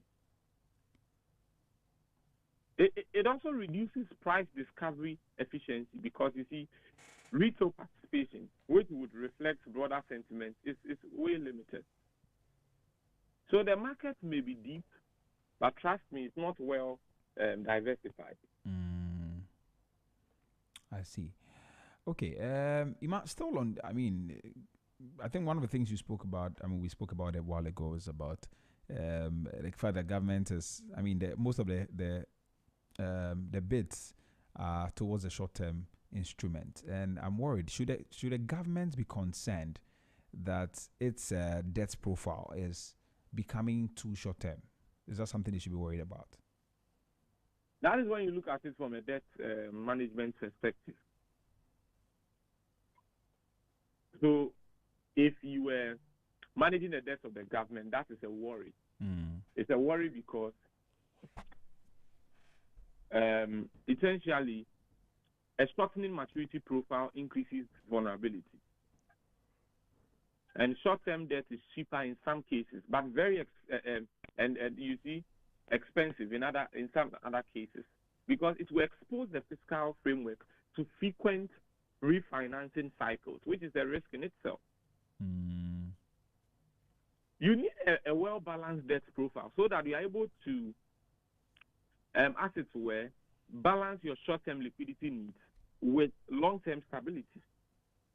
If your debt is over-concentrated in T-bills, it means that as a government, you are constantly, almost always, dealing with refinancing the short-term debt. That kind of becomes what you do very often.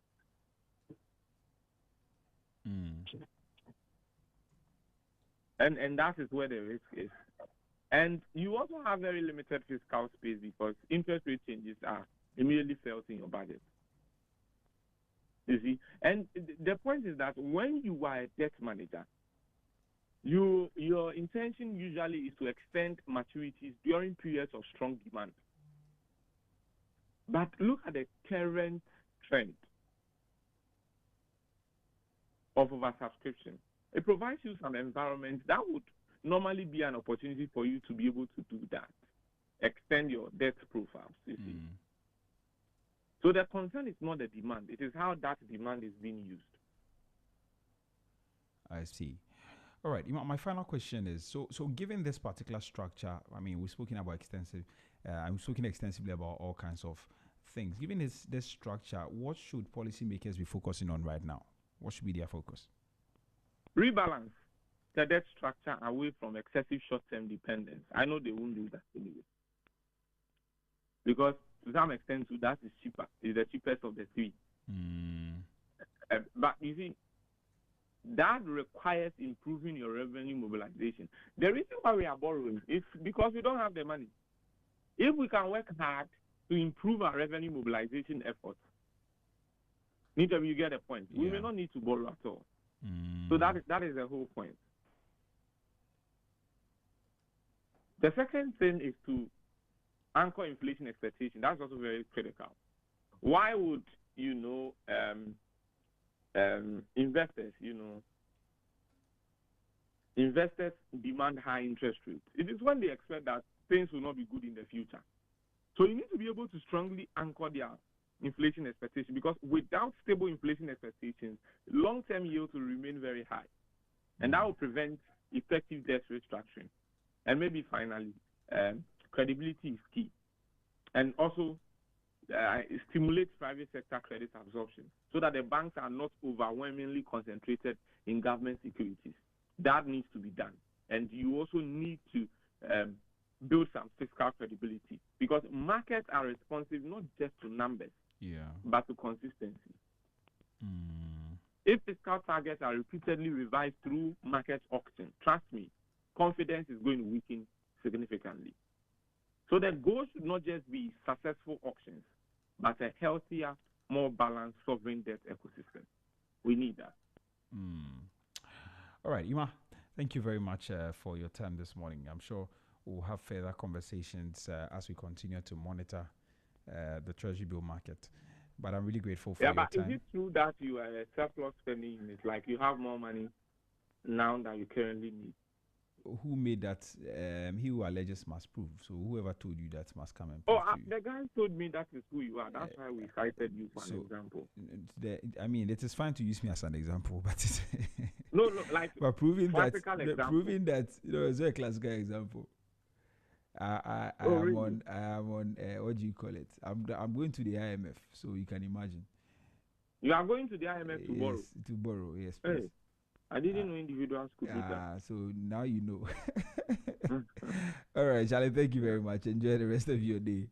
Sure, you too. All right, so that was Emmanuel Boateng, in-house economic analyst, and he joined us this morning. We've been talking about the treasury bill market and what has been going on there. Or, of course, what happened in the latest auction, and quite a number of things we're speaking about this morning. You are free to join the conversation. On our WhatsApps, feel free to send us a WhatsApp on 0544-321019, 0544-321019. Or you can also call us on 0303956641, 0303956641. You can drop a comment too under our live stream at ZFMGH on Facebook and Z Multimedia on YouTube. We'll check your messages for you. Also, we're about to get into a roundtable discussion. You can do same.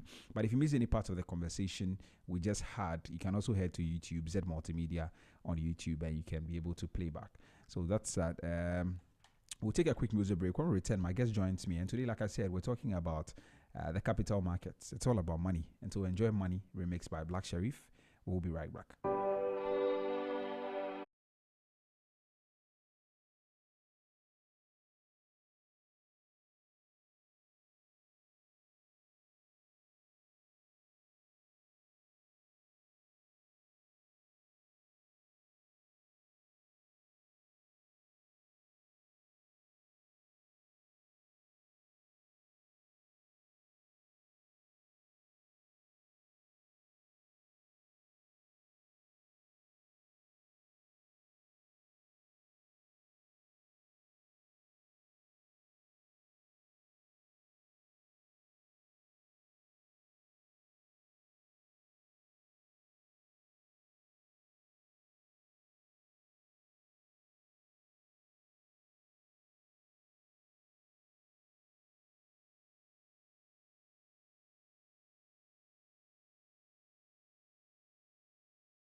bona. Or say Senyami Nima own to me. Ampa.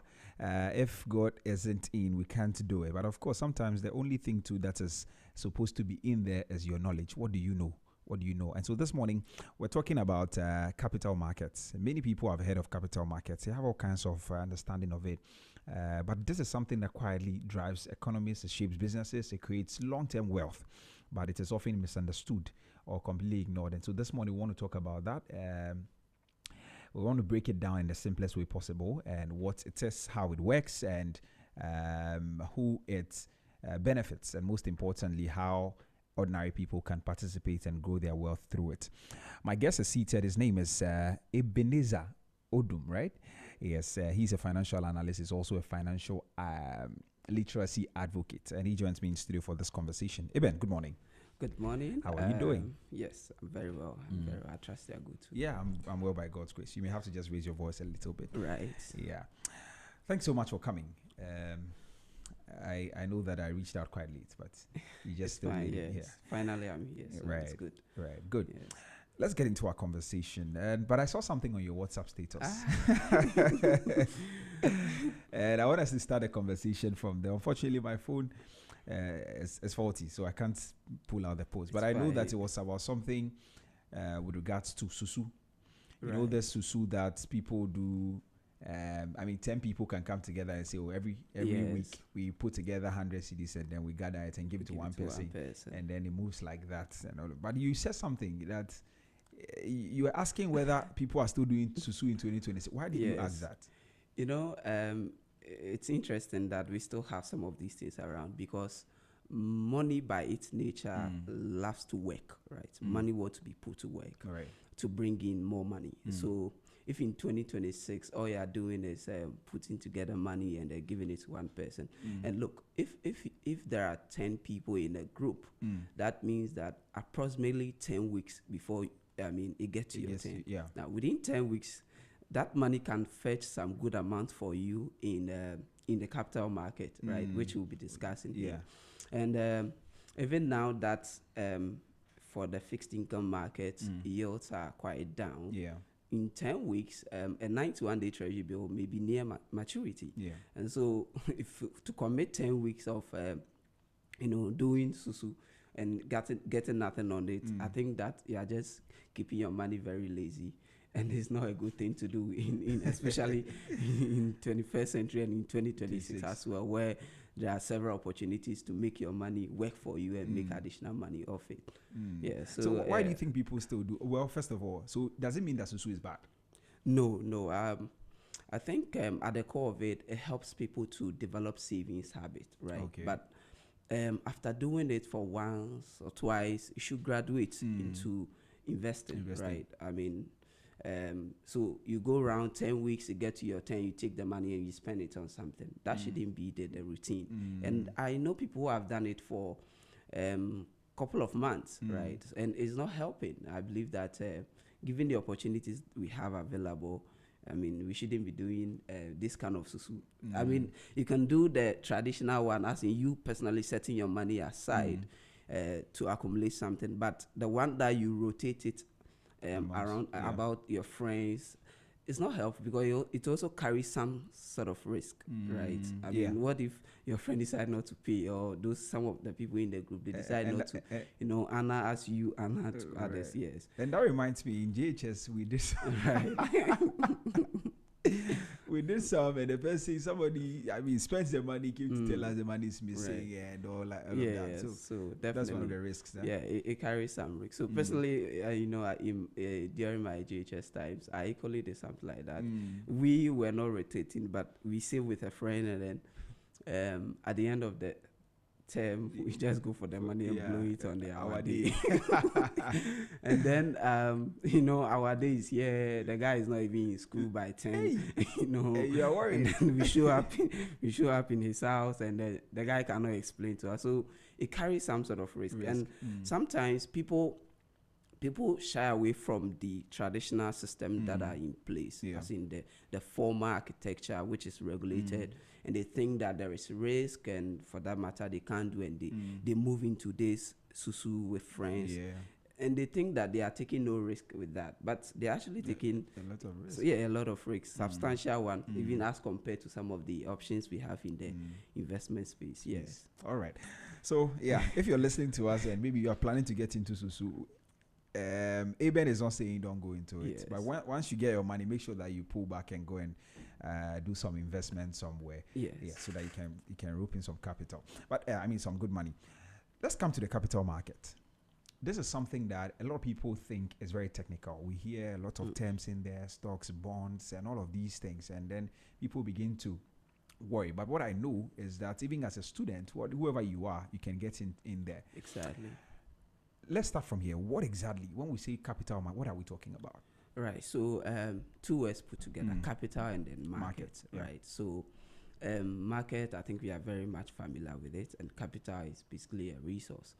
So this is basically a section of the broader financial system that provides the platform for companies that need capital, right? To raise capital, they need to either expand, to finance the next growth areas of their businesses. And that is one side of it. The other side of it, it offers the platform for those with excess funds, and that includes individual as well. I mean, that extra 100, 200, extra 1,000 that you decide not to spend in a particular month, you have the opportunity to, invest it through the capital market to those who, are in need of the funds to undertake projects. So it is 2 sides. It offers an investment platform for those with excess funds and those that need capital. Companies and SMEs, very small companies, are even have opportunity to also raise capital from the capital market. And for the years the market has been here in our part of the world, it's been quite interested. We see a number of companies. So far, I think about 36 IPOs in the Ghana stock market. And for bonds, quite a good number. The government, of course, is a traditional issuer. And then for corporates, so far we've seen about 14 of them. And over 24 billion cedis have been raised by corporates in the capital market. So they've been able to raise that substantial amount of money. And in terms of the other side, so we have 2 sides: the debt capital, which is raising debt capital, and then we have the equity capital market, which is raising equity. In other words, exchanging a portion of your company's ownership to raise the capital. And so far, at least about 11 billion cedis have been raised in the market, and there's been a number of IPOs, rights issues, placement, and all of that. So it's been an interesting thing so far in the market. Somebody might be listening to us, and you mentioned a lot of things, you know, and they are not very sure. But we'll try and break them down. But first, my next question is, how different is the capital market from the money market? Okay, so the capital is for long term. In other words, for products beyond 1 year, with maturities beyond 1 year, whereas the money market is for the very short ones. Now, for products in the money market, you can talk of the treasury bills, the commercial paper, the repurchase agreements. These are all capital products in the money market. And then for the capital market, we have the stocks or the shares, as we use interchangeably. Then we have the bonds, the notes, and all of that. So, the distinction clearly is in terms of tenor, right? How long the maturity of the product is. Yes. So, if it is under 1 year, it is money in the money market. If it is beyond 1 year, you can classify it in the capital market. Right, yes. Fantastic. Why is the capital market very important for a country like Ghana? Right. So it is good for the economy. It is good for the citizens, right? So and for businesses, right? Exactly, for businesses, because especially for businesses, it offers them the opportunity to raise capital to expand, to finance their growth strategy. And research shows that companies that raise capital from the capital market do well, or grow faster than companies that do traditional bank credit. Wow. So that's one bit of it. And we've seen a number of prominent companies in this country that have raised capital from the market and are doing so well. Can you mention some of them? Yeah, so of course, MTN is for equity capital. For bonds, you have Casapreco, which is now doing equity capital. Yeah. Casapreco registered some 600 million bond program in 2024. You have Azway savings and loans, Bayport savings and loans. You have Leshego, PBC produced by a company. These have been the traditional issuers in the fixed income side. For equity side, a number of banks, a number of the manufacturing companies, Guinness is there, Unilever is there, the oil marketing, Total Energy as well. You have Zen that just came to the market. Telco, we have MTN, for banks, Access Bank, Republic Bank, Cow Bank, GCP Bank, Eco Bank, Stanchart, like a good number of the popular brands that we have here have taken advantage of the capital market. And all of these, sorry, not to cut you, but all of these companies are growing faster. I mean, like you said, are growing faster because they are in the capital market or raising funds from there. Exactly. So, yes, because the capital market helps you to do the business very well. It provides another oversight. Not just your traditional regulator, but it also has a regulator that, helps you to structure things very well. Governance, how you go about the business, sticking to reporting rules and all of that. So that is to the business. Now, to the economy, when businesses are raising capital to expand, definitely, for instance, let me use the Casapreco for an example. They just raised 700 billion, and over 90% of the money is going into establishing a new factory. Wow. Now, when that factory is put together, definitely no less than 100 people are going to be employed. That's true. And they are going to pay corporate tax as an entity. For the people that are going to be employed, they will pay payee tax on them. So that is revenue to the government, right? So assuming Casapreco decide not to undertake this project and remain a private company, right? Definitely this employment will be lost. So broadly in the economy wise, employment is being created. The government is making more money in terms of revenue to them.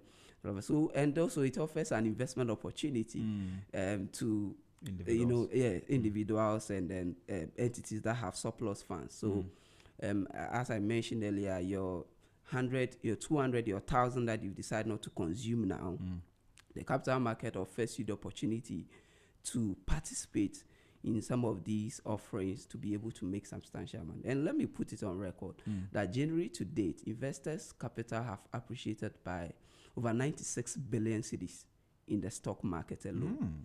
Right, 96 billion. Now, what it means is that the amount that investors have put in the capital market through the companies that have offered their shares, it has appreciated. So, for instance, if, for instance, you had 1 million cedis, right? What we are saying now is that it has appreciated by some 60% by now. And overall in the market, right, the capital investors have put in companies that are in the market have appreciated by 96 billion cedis. And that is good. That is good for the economy, right? And that is to the investment side of things. So it basically means that by the company's performance with the trading side of the market, right, the value of investors, the investments that people have done have grown this much under 6 months. We are in the 6th month now, and the market has appreciated by 96 billion. So it means that within 6 months, investors have made additional 96 billion to whatever they've invested in the capital market, right? And that's about 60% of their value, the value they had as at December this year, right? So January to date, they are doing over 60%, and it's interesting. If somebody was doing a monthly susu, right, and they were putting together 100 cedis a month, or maybe 200 cedis a month, or maybe 1,000 cedis, let's just say 1,000 cedis a month. By this time, the 6th person to collect the money would have raised about, if it's 6,000, the person would have raised 6,000, right? Exactly. Because, I mean, times 6. If they were putting that money into capital market? I mean, you spoke about specifically that's the stocks, right? Yes. How much would they have made by now? A good amount. Look, if the first 1,000 cedis that the person contributed in January was put in a stock like Clydestone, right, that 1,000 cedis would have been 4,000 by now. So what it means that Clydestone's the stock has appreciated by over 400%. Yeah. So the first 1,000 cedis alone would have generated over 3,000 cedis, right, by now. So, and talk of the subsequent thousands, right? So the second 1,000, which will be in February.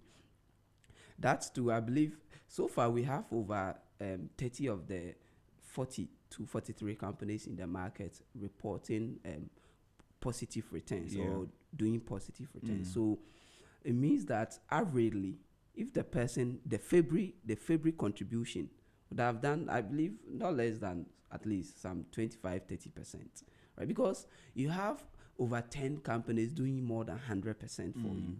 And the universe of companies we have there is not as many as we have in the developed market. We have just about 43 companies.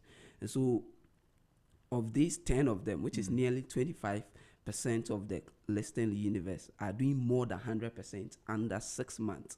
And so clearly, that 6,000 that you would have contributed 1,000 in each month. First of all, the first 1,000 in January would have been 4,000 by now. The second 1,000, I believe, would have been like 2,000 by now, right?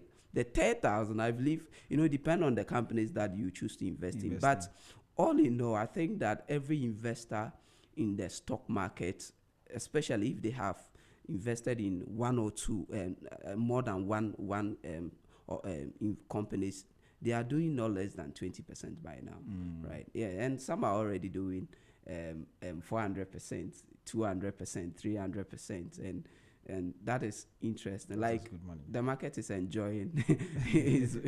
The market is very good this year, and it's been interesting. I see. All right, hold on for me. Let me just announce the lines in case anybody's listening to us and they want to join the conversation. Well, if you just tuned in, this is Business Breakfast on Zed 101.9 FM with me, Nitra Bihamon. This morning we're talking about understanding the capital markets. My guest is Ebenezer Odum. He is a financial literacy advocate and also a financial analyst, and he's in studio with me having this conversation. You are free to join us. Send us a WhatsApp on 0544-321019, 0544-321019, and I'll read your messages for you. If you have questions, feel free to send them. He's going to address all of that for you. Also, you can call us on 030-3956-641, 030-3956-641, and then we'll give you the opportunity to share your thoughts with us this morning. We're streaming live on Facebook at ZFMGH and on YouTube at Z Multimedia. Feel free to drop a comment under the live stream as well, and we'll be reading all of that for you. All right, Eben, let's continue. So now you mentioned certain things. You mentioned stocks, bonds. These are instruments in the capital markets, isn't it? Exactly. Break them down. How do they differ? Okay, so stocks represent ownership. Normally we say shares or stocks, we just use the term interchangeably. It represents ownership. Okay. And basically the companies exchanging a portion of their ownership for the capital. And so instead of borrowing, what they would do is that, okay, we are offering, say, I think now for the main market, the minimum we should do like 20% of the company. Okay. You exchange it for the capital you want to raise. And using the Casa Precon as an example, they did less than 15% of their ownership to raise the 700 million cedis. So that is stocks. Now, it means that when you buy as an individual or as an investor, you are buying into the ownership of the company. So even if you buy one share, for example, the Casa Precon, which is 1 cedi 20 pesos per share, if you buy one, you are a shareholder. And, it comes with many benefits, several of them, financially and non-financial and all of that. So that is with the stocks, right? And as a shareholder, let me establish that you have entitlement to the company's profit. When the company make profit, they sometimes opt to distribute some of it to the shareholders or the owners of the business. And if you, even if you have one share, you are going to get your own, right, part of the profit. You also, the shares are traded, and if the price goes up, that is capital gains for you. And so that is on the stock side. It represents ownership. So when you buy, you are buying the business technically.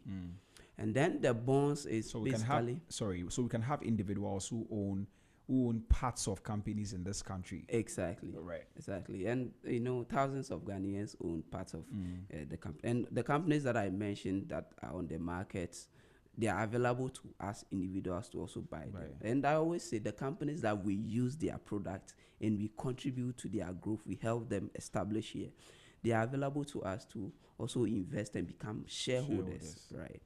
So now the other side, the bond is basically, it is technically borrowing, right?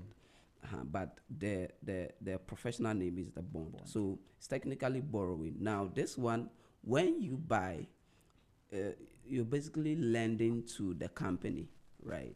So the relationship between you and the company, this time you don't own the company, but you have rather extend credit to them. And so it is a formal way of extending credit to the companies on a long-term basis, 2 year, 3 year, 5 year, depending on the number of years, but commonly 3 year, 5 years, 7 years. And so that is the bonds. And for that, the way as an investor or individual you make money is it carries a fixed rate of interest, or we call it coupon. And when you buy, every 6 months, commonly as we normally do, or every year, you receive the interest that is on the amount that you have invested. So if it is a 10% bond and the interest repayment is annual, it means that every year they will give you 10% as interest to you as a bond investor. And then at the end of the maturity, for instance, if it's a 5-year bond, it means that 5 years the bond will mature. At year 5, they'll repay your principal and the last interest. So the bond, you receive interest, and when the bond expires, you just take your money, go your way. Yeah. I've heard of mutual funds. What's that as well? I know that's also an instrument in there. Yeah. So mutual funds are, we call them collective investment schemes, and they help you to leverage on the professionalism of the investment companies. So instead of you going directly to invest, say, in stock or in bond, in treasury bill or something, mutual funds is like a basket where investment management companies set up, and then they attract funds from different individuals, entities, or different parties, and then the investment companies decide on where the funds should be allocated. So for instance, we have a money market mutual fund. Now if it is a money market mutual fund, what that means is that the funds are allocated to only money market instruments, such as the treasury bill, the repos. So the mutual fund, it is the investment management company that decide where the money should be invested. Yours is just to invest. So you drop your money in the basket, and then they decide where the money should be invested. So they will do some analysis and all of that, and say, okay, let's invest in this particular company or another, right? Exactly. Yeah. So that is on the mutual funds. And we have different types. We have those that invest in stocks, those that combine stocks with the bonds and treasury bills. We have those that's fixed income products only, as in the repos, the treasury bills, the bonds, and others. So we have different types of mutual funds, but mainly mutual funds, you leverage on the professionalism of the investment management company. And also with your little money, you benefit from investing in multiple asset classes or multiple investments, right? So you inject your 100 cedis, and then they do stocks, bonds, treasury bills, they balance it all for you. So you benefit from that diversification and professionalism as well. I see. Amazing. Who are the key market players? I don't know if you mentioned them already, but who are the key market players in the capital markets ecosystem? Right. So we have the regulators on one side, and they ensure that there is fairness, there is transparency. They ensure that those who are investing in the market are well protected, and things are done within the context of law. So we have the regulators, and mainly we have the Securities and Exchange Commission, SEC Ghana, and then established under the Securities Industries Act. We also have the Ghana Stock Exchange, which is the market platform for trading. Just in case you are no longer interested in the investment that you have, you can just offer whatever you have there to be traded for you, so you can have your funds. Right? So they also serve as another type of regulator. We have that is for the equities, and then we have the Ghana Fixed Income Market, and they serve as the platform for fixed income products, as in your treasury bill, your bonds. If you want to have a platform to liquidate or have your cash back, you can use this. So these are on the regulator side. Now we have also financial intermediaries, as in institutions that are established to give you access to the market, right? So they include the brokers, the investment banking firms, right? So typically the financial system is structured in a way that we have institutions that are licensed and regulators to give you access or to lead you to market and to lead you out of the market. Right. So technically, if you want to patronize a product in the capital market, you cannot just walk to the company, as in the issuer. For instance, MTN. They say, MTN, I want to buy your shares. Please give me the shares, take the money. No. So we have institutions such as brokers that offer access or help you come to the market. Right.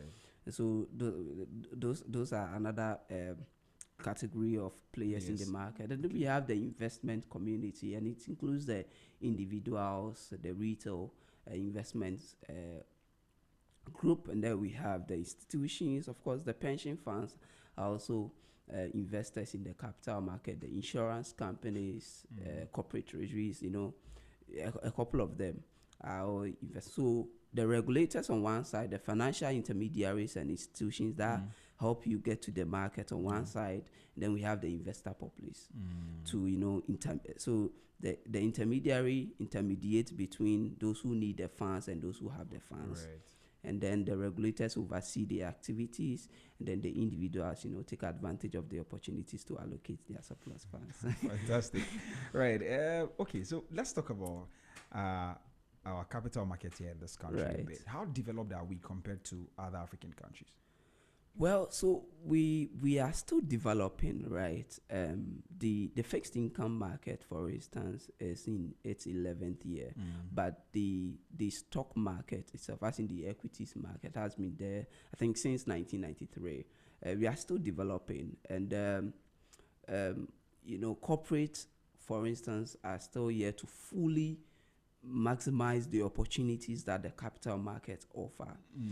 So that is on the issuing side. I mean, companies offering the product. The other side is... Sorry, not to cut you. Why is that so? So I think that they have not really considered very well the opportunities that the capital markets offer. The fact that it helps you do your business well, because there's another, watchdog, the regulator, to help you comply. This time around, if you come to the market, your financial, some key information should not be, it shouldn't be with you alone. It should be to the general public. You need to, every 3 months, publish your financials and all of that. And if a company comes and they are subject to that, it helps them do the business. Because when you make a loss, it's not only you and the management that are going to see, the general public, your employees are going to see it.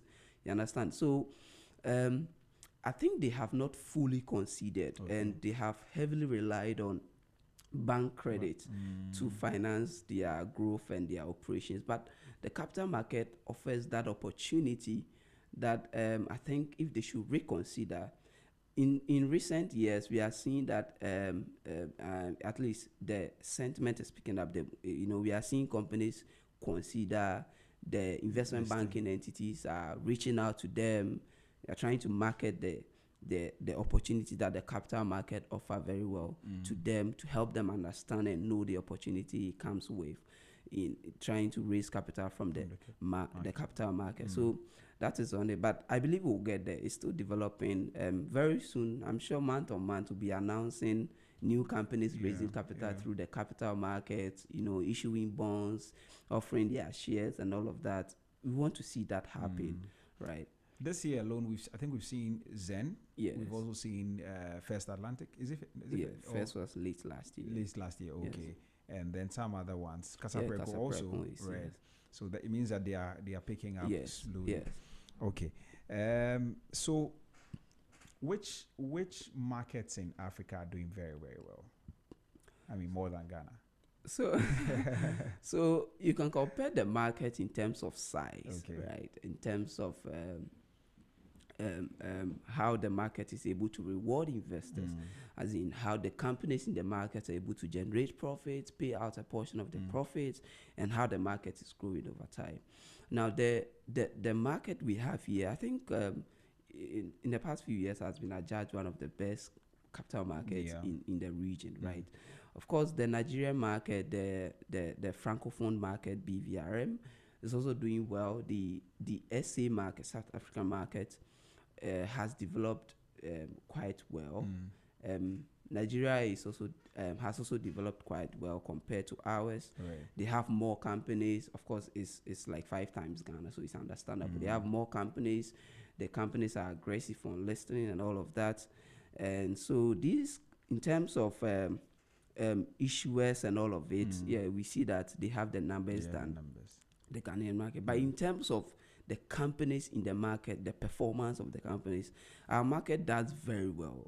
If you compare some of the companies that have their subsidiaries listed here and the ones that have their subsidiaries listed in the other market. For instance, MTN, that is listed in Nigeria, MTN Nigeria listed there, and MTN Ghana listed here. When you compare, you see clearly that MTN Ghana offers investors, some good vibes. Like they generate a profit, revenue grow, cash flow is there. Now they have revised their dividend strategy that every quarter they want to distribute a portion of their profits to investors. Wow. This is something that is missing in the Nigerian market or MTN Nigeria. So in terms of the companies we have here, they are doing quite well. But for size, yes, you may say they are ahead of us, and for companies in there, we can say they are ahead of us. But I think that our market here is really thriving. It's doing well. Yes, and we'll get there. Looking at the gaps that there are, you know, in terms of the sizes, what must we do and who must do them? So it's a combination of the regulators. They have to do their parts. Of course, the fiscal decision makers, they also have to do their parts to encourage companies to, come and offer their shares or issue bonds or raise capital from the market. So on the side of, for instance, the fiscal decision makers, what I would say is that they can introduce incentives for companies that choose to raise capital from the market. Look, if the government decide to, for instance, offer a tax waiver of, let's say, 2.5% to companies that list on the capital market to, for instance, expand. If these companies get this tax waiver, corporate tax waiver, to expand, as in, just like Casapreco is doing, establish new factories, open new branches, expand the business, they recruit more people, and then they pay taxes on these individuals that they are going to recruit, and it comes back to the state in terms of revenue. So fiscal decision makers have a role to play in terms of making the environment friendly for companies to patronize the capital market for capital. And then in terms of the regulators, I think that they are doing a lot. If you look at the February revised capital market rules that the Ghana Stock Exchange released, you could see that before then, before you can issue shares, you need to offer at least 25% of your ownership to the public to raise the capital. Now they have revised it down to 20%. And if your after issuance, your capital will be more than 100 million, you can negotiate a bit lower. For instance, Casapreco is not issuing up to 20%. What the 700 million is equivalent to less than 15% of the ownership.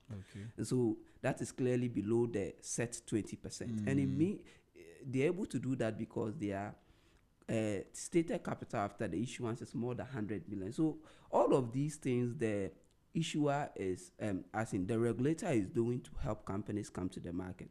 They've also introduced the alternative market for small and medium scale enterprises, where if you have, for instance, if after issuance, your stated capital will be like 1 million cedis, you can come to the market and raise the capital. And all of these things are helping, but still the message has to be pushed to the companies to understand that, look, when you're coming to the market, yes, the oversight, the compliance, it is to help you do the business better.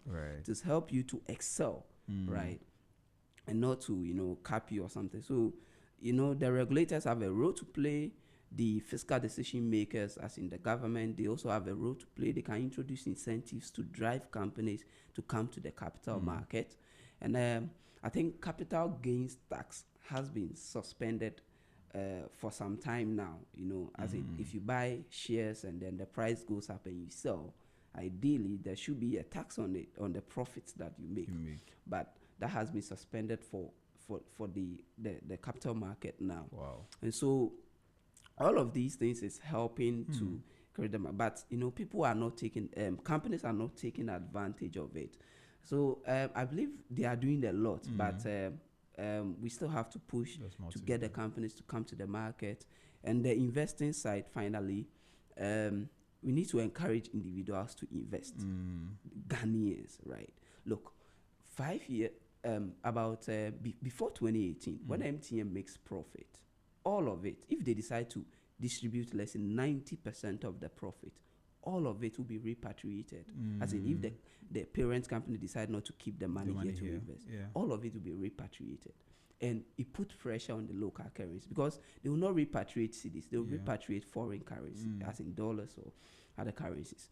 And so now MTN has offered more than 27% of their ownership to Ghanaians. So Ghanaians or Ghanaian entities now hold about 27% of their of MTN. So it means that at least whatever profit MTN distributes, about 27% stays in Ghana, which is good for the economy. Now you don't need to repatriate. And for 2025, MTN paid over 5 billion cedis of their 7.2 billion cedis profit they made in 2025 year. Now, without the capital market, or if MTN had not offered their shares to the general public to buy in, they would have repatriated all of these 5 billion plus to MTN Group, as in if they decide not to reinvest here. But now at least you have 27 to 30 billion of it staying in Ghana. Right? Helping the economy. Individuals are having income, people are able to cater for their families and all. So the capital market is good for the economy, it's good for the citizens, and it's good for all of us. So companies must start considering it. Right. Okay, our time is almost up and we have to go. But we have, let me just still announce the lines again in case anybody wants to join. So 12 minutes to the top of the hour. This is Business Breakfast on Zed 101.9 FM with me, Trevi Hammond. If you just tuned in, we're talking about understanding the capital markets. My guest is Ebenezer Odum. He's a financial analyst and also a financial literacy advocate. And he's in studio having this conversation with me. We're speaking extensively, but you can still join the conversation. If you have any questions, send us a WhatsApp on 0544321019, 0544321019. You can call me on that same number or call us also on 03039 56641, 03039 56641, and then we give you the opportunity to share your thoughts with us this morning. We're streaming live on Facebook at ZFMGH and on YouTube at Z Multimedia. You can drop a comment under the live stream as well, and I will read them for you. Eben, I would have loved that we talk about how people can actually start investing in the capital market, which I think is a very important thing. Maybe we can do some 2 minutes on that. So let's talk about that, how people can get onto the capital market, and also what the risks are, so that people can also be very measured. Right. So as I mentioned earlier during the market players conversation, we have institutions to offer access or to give you access. And for the stock market, we have the brokers, right? These are licensed institutions to help you, patronize whatever investment you want to patronize in the stock market or in the capital market. So far, I think we have over 26 of them in Ghana, right? You can check them on the Ghana Stock Exchange website or the SEC website. So you just need to identify a broker, and then the broker will help you create an account called a CSD account, which is basically just like creating a bank account. This is an account that keeps records of your investment in the capital market. And then once the account is created, the broker will help you, to deposit. If you need assistance on choosing what to invest in, the research unit of the broker can help you make that, provide you with adequate information on the companies, the investment options available, and which ones matches your investment goals, and then you can patronize. So that is on trying to patronize the market.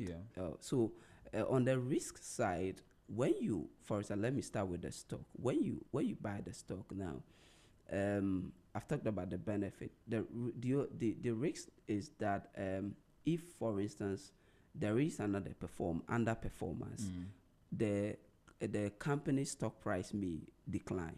Right, may decline. So if the price comes down, your capital will be depleting gradually. Right.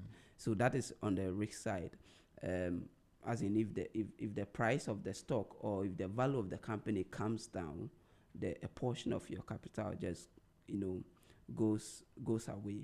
And then if it revives, of course you gain. So the opposite is when it is going up.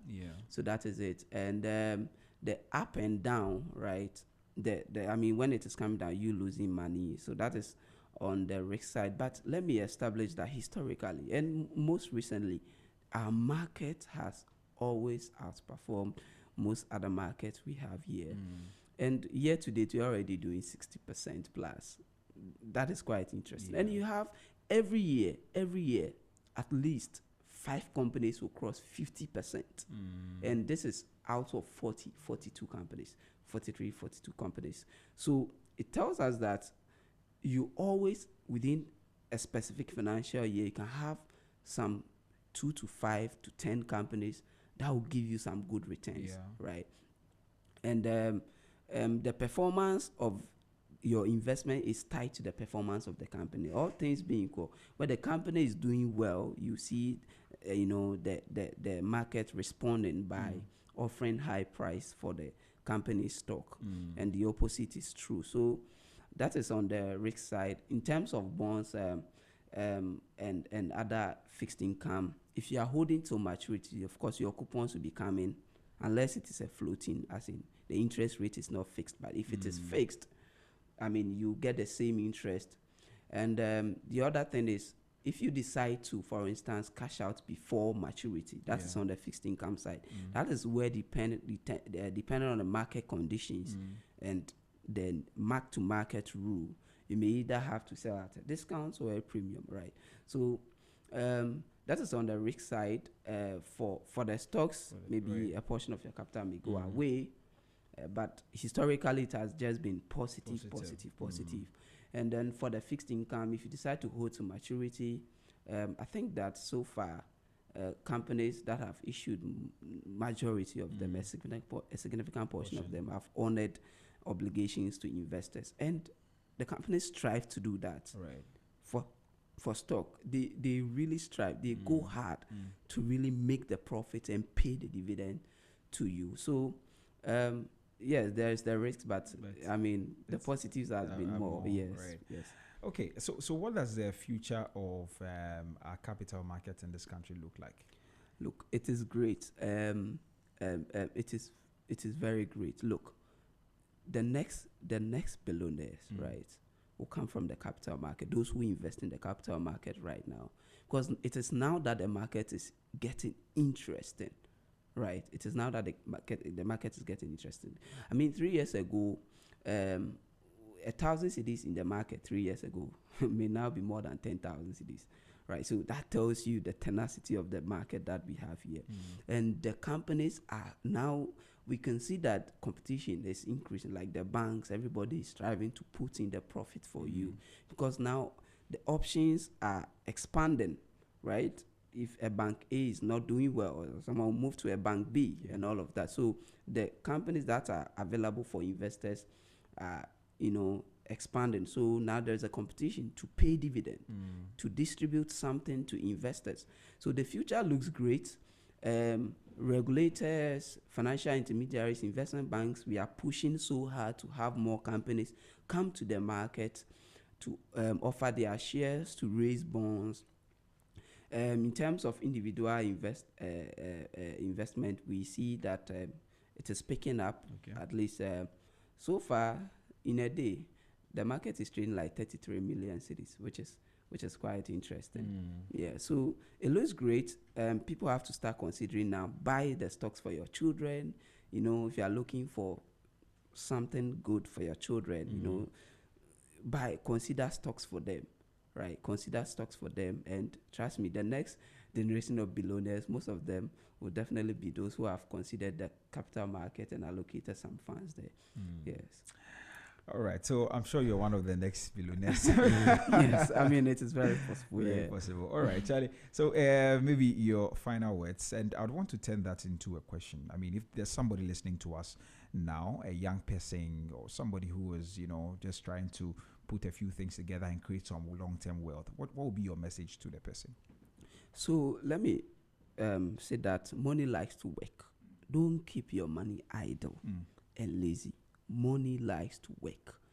You have been probably doing only current account, savings account with the bank, the traditional bank product that offers little to no returns.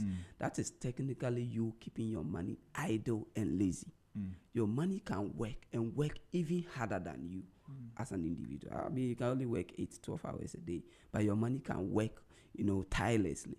And money likes to work. So as a young person, you first of all need to learn how to save, and after saving, you need to transition into investment. The problem we are having is that most people remain as savings for many, many years, and they don't consider investment. And so what we are preaching now is that, look, after you have learned how to save, start allocating a portion of the savings into investment for the money to work harder for you in the stock market. And I mean, the records are there that in the stock market, money is working tirelessly and harder. And like I said, January to date, investors' money have grown by 96 billion and over in the stock market alone. I mean, talk of the fixed income and the interest that have been paid so far, some good amount. So put your money to work. Give your money some hard work to do. Right. And yesterday I posted that, look, today is another day to give your money some hard work to do, right? So your money wants to work. It is active and it wants to work. It's a resource. It wants to be put to use. I mean, go beyond the current account with the traditional bank institutions to look at how your money can work harder for you and make good returns for you. So that's what I have for young Evan, people. thank you very much for coming. Yes. I think that has been a very good conversation, very enlightening, and I hope that our listeners have picked a thing or two and they're going to apply it to their lives. But thank you. I'm really grateful that you came. Thank you for the opportunity. Right. Yeah, I'm glad to be here. Right. I'm sure we'll have further conversations. Yes. So there's a lot more. Absolutely. Ebenezer Udum, he is a financial analyst and also he's a financial literacy advocate, and he joined me this morning talking about the capital market. We've exhausted quite a number of things, but of course there's still some more to talk about, and so we'll try and do that. But one thing stands clear in this conversation, that don't let your money sit idle. You need to put it somewhere so that it can work for you. And how do you do that? He's giving all the details. If you miss any part of the conversation, feel free, head to our YouTube channel. We will post a video there. You can go and play it and just make sense of exactly what we spoke about this morning.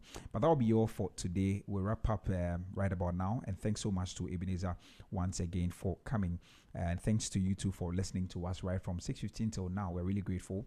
We're back again tomorrow. Tomorrow is Tuesday. Some very interesting conversations coming. We're hearing that the US and Iran have actually reached some sort of a deal, and maybe the signing will take place on Friday. We want to see exactly what the impact will be going forward. And we'll be having that conversation tomorrow. So make sure you join us right here on the Business Breakfast on Zed 101.9 FM. My name is Nitra Bihamon. I'll see you tomorrow. When you think Ghana, please think Zed.